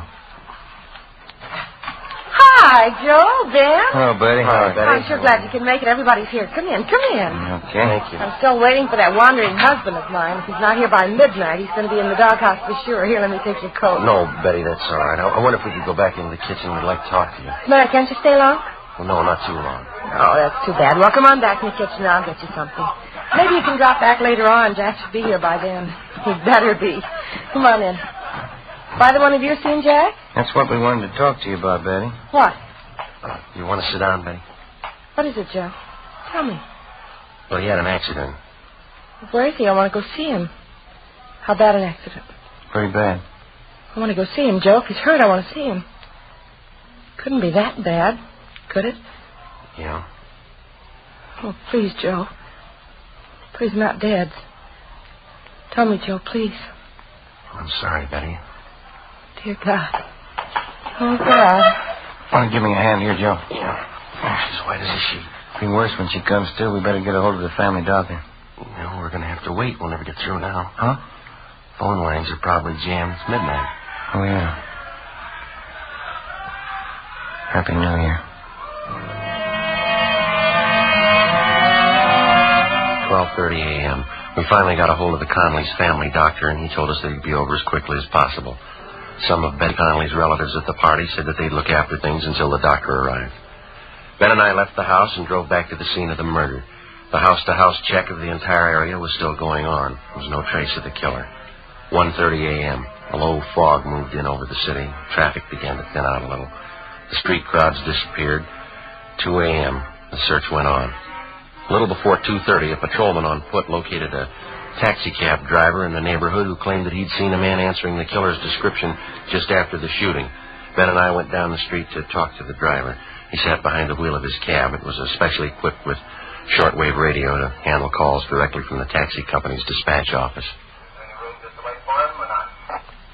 Try to pass it on for whatever it's worth, officer. It happened just a minute or two before I picked up my last fare. What time was that? Do you remember? I'm remembering, too, and I got it right here on the waybill. Yeah, here we go. 9:48 p.m. I was parked just where I am now. Same old stand. I picked up a fare, drove them to North Main and Sotelo, and I came back here. My cab broke down. Lousy distributor. I've been waiting for the repair truck ever since. Well, just what was it that happened before you picked up that fare here? Was it 9:48, is that right? Yeah, 9:48, yeah. Well, I was going to say, it was just a minute or two before that. I was parked right here. This guy comes running down the street through the crowd. He was really running, too. Yeah, go ahead. And he's almost past me when he stopped all of a sudden, turned around and looked at me. I thought he wanted a cab, so I opened the door for him. He just looked at me and said, "Never mind," or something like that, and then he took off down the street. Maybe he was just a little goofed up, I don't know. Can you remember what he looked like? Oh, about your build, I guess. Medium. He had a hat on, dark hat, dark suit. Did you get a look at his face? Yeah, he's about 28 or 30, dark complexion. Anything else you remember about it? No, not for sure. He looked like 100 other mooches down around this neighborhood. Just listen to those calls come in, huh? New Year's Eve, and I draw a lame cab. Well, there's nothing else that you remember about this man that you think might help us, huh? No, you got it all, Sergeant. Just acted a little queer, that's all. Goofed up, probably. Did you see which way he went when he took off? Right down the street. That way. Mm-hmm. Lost himself in the crowd. I couldn't be bothered. Mm-hmm. How about when he came running down the street towards you? Did you happen to notice where he was coming from? Matter of fact, yeah, that was just after I heard those gunshots. Of course, I didn't know they were gunshots then. Yeah. Looked to me like he came out of that joint up there, right near where the cop was shot. Which joint was that? The 228, that bar up there. Well, it wasn't much, but it was the only lead we had to go on. 7 persons in the vicinity at the time of the shooting had volunteered the information that the killer had been a recent customer at the 228 Club, the neighborhood tavern. The owner and bartender of the club, Ralph Stevens, had been questioned twice that night by different officers, and he twice denied that there was any possibility that the killer could have been a patron at his bar.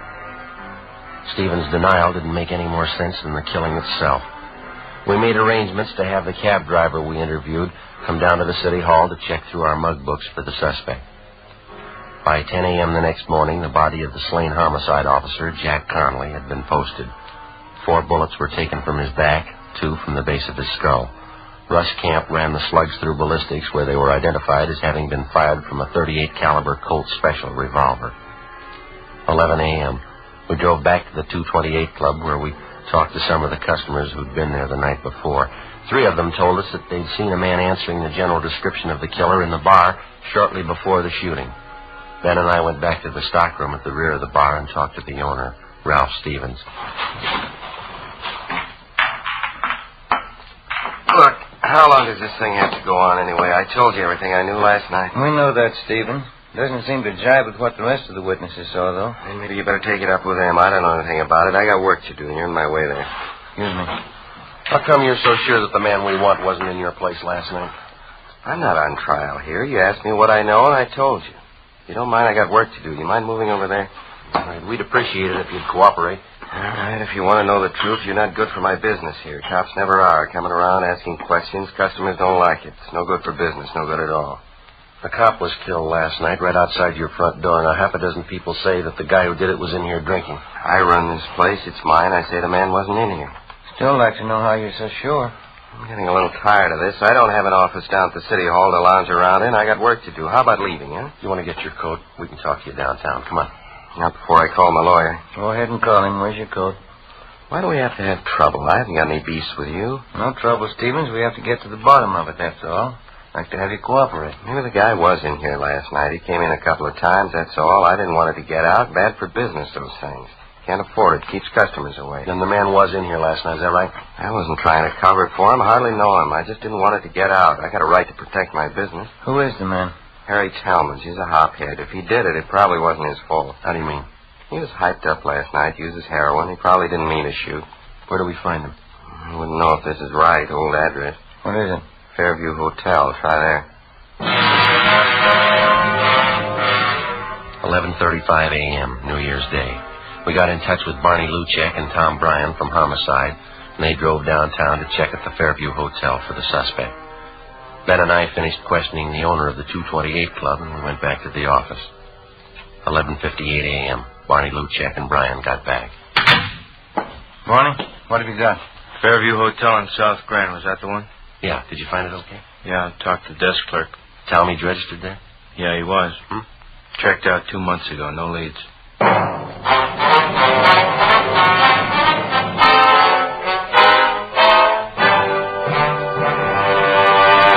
You are listening to Dragnet, a series of authentic case histories documented from official files.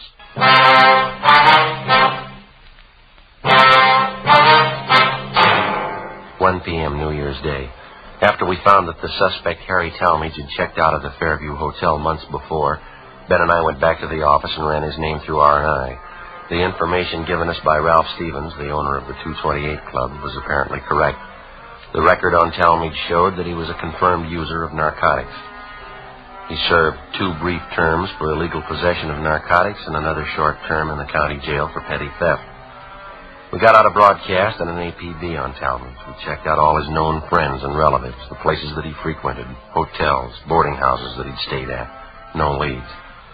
With the help of Lieutenant Walters and narcotics detail, we finally found the trail most likely to lead us to the suspect. The peddlers who were suspected of supplying Talmadge with narcotics. They were kept under a 24-hour watch. 3 days passed. No results. January 4th, 9 a.m. Ben and I went to the funeral and burial services for the murdered officer, Jack Conley. 11 a.m. We got back to the office. Don't know why, Joe. I just don't cotton to funerals. Not a cop's funeral, anyway. No, I don't blame you. His wife looked a lot better, didn't she? Yeah, she'll be bearing up good, considering. Well, Joe? Hi, Barney. What do you say, Barney? Yeah, young fella you told me about. He phoned you, Ben. Oh, is that right? Did you give him the information? Yeah, he wanted to know all about taking the police department examination. Now, who's that? One of my neighbor's boys, a nice kid. Wants to get on the force. I told him to apply at room 5, City Hall, any weekday. You can make his application then. That it? Fine, Barney, thanks. Well, they got the recruiting campaign going now? Yeah, all this month. Taking applications from all over the country. I'll get it. Homicide, Friday. Oh, yeah, Walters. Just a minute. Okay. ALDSON, Donaldson. Okay, fine. Thanks a lot. Lou Walters and narcotics might be something. What's that? Oh? Well, he got a line on one of the mules who used to push heroin to town. He's a guy by the name of Donaldson. He's been sounded out. He's ready to talk to us. This Donaldson was close to Talmadge? Well, supposedly, yeah. You know where Talmadge is? Well, let's ask him. Ben and I left the office and drove to the address on South Alameda where Donaldson, a friend of the murder suspect, was supposed to be staying. Turned out to be a cheap hotel in the Skid Row district. It was next to one of the rescue missions down there. We finally located Donaldson across the street. He was standing on the sidewalk along with 4 or 5 other men. They were listening to a small Salvation Army band playing outside one of the beer joints. I hardly miss any of these sidewalk meetings, Sergeant. Like 'em. Band music. Even listen to the sermons. Do me a lot of good. I understand you're not pushing junk anymore, Donaldson. Is that right? And you want to call me Big, Sergeant?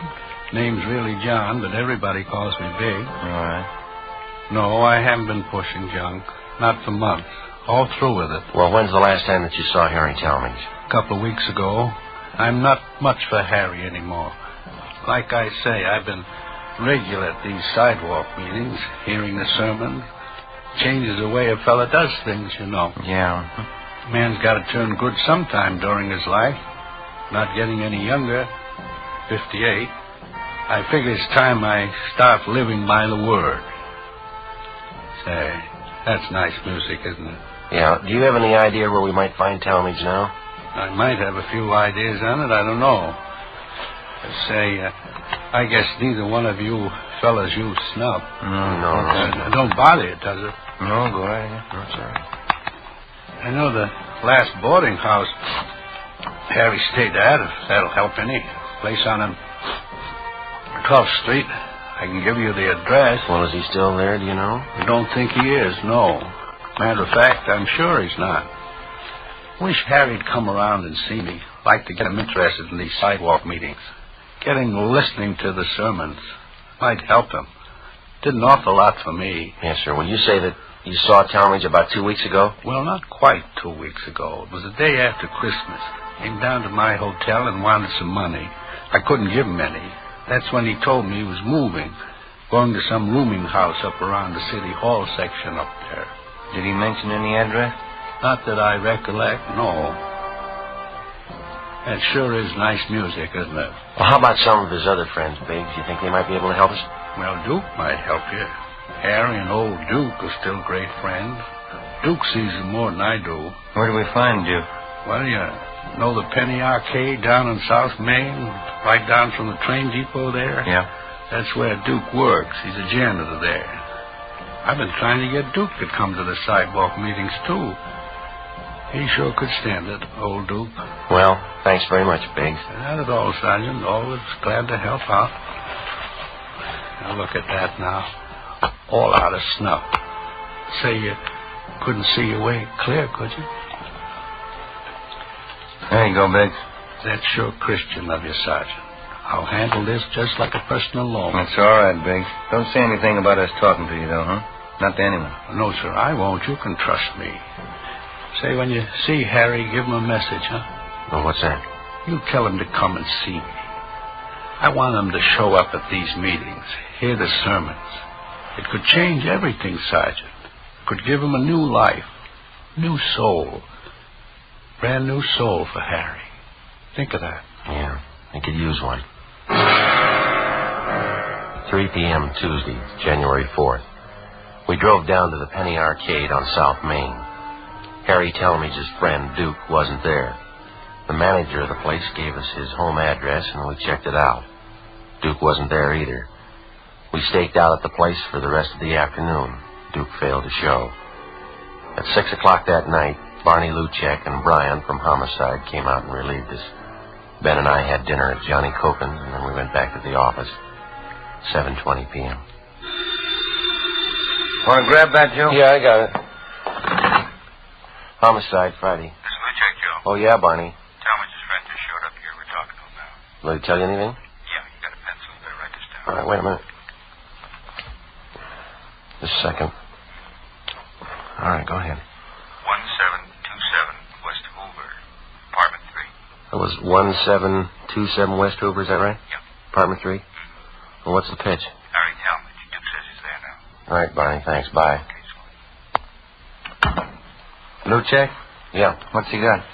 Harry Talmadge. Supposed to be at this address. Ben and I got in the car and drove out to the West Hoover Street address where we met Luchek and Brian. 1727 was a small two-story apartment house, Spanish stucco in style. Apartment 3 was at the rear of the first floor. All right, Luchek, you want to pick up Brian and you cover the back. Huh? Right, Joe. Come on, Ben. Let's go. Huh?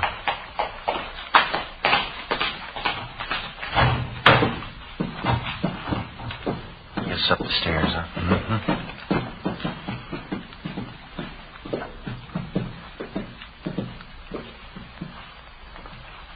Number 3. Okay. I'll cover you.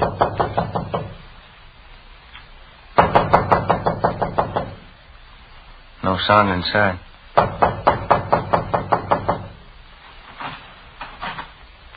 Door's open. Well, let's have a look.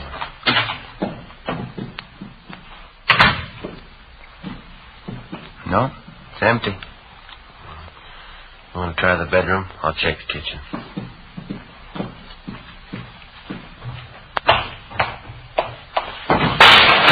Joe, in here! All right, Talmadge. What's the gun? Got a gun, Joe. Grab it. All right, you like a cop. Right, come on, drop it. Drop it! My arm. I got it, Joe. All right, come on your feet. All right, get him in back of you. All right. Come on, hold still. 38 revolver, Joe. Colt special. All right, how about it, Talmadge? It's mine. What of it? Where's your coat? I don't know. Why'd you kill him? Because I wanted to, that's all. He was a cop. Is that your only reason? I told you he was a cop. What's the difference? There's a big difference, mister. Why? I killed him. It's just one cop less. What's the difference? Ask his family. They'll tell you.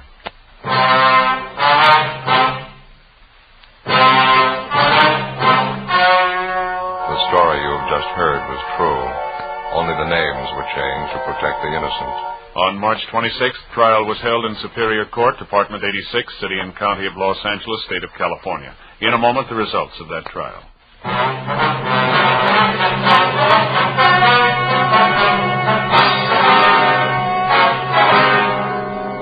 Harold Wesley Talmadge was found guilty of manslaughter by jury trial and was sentenced to the state penitentiary. He was paroled after serving 6 years in prison.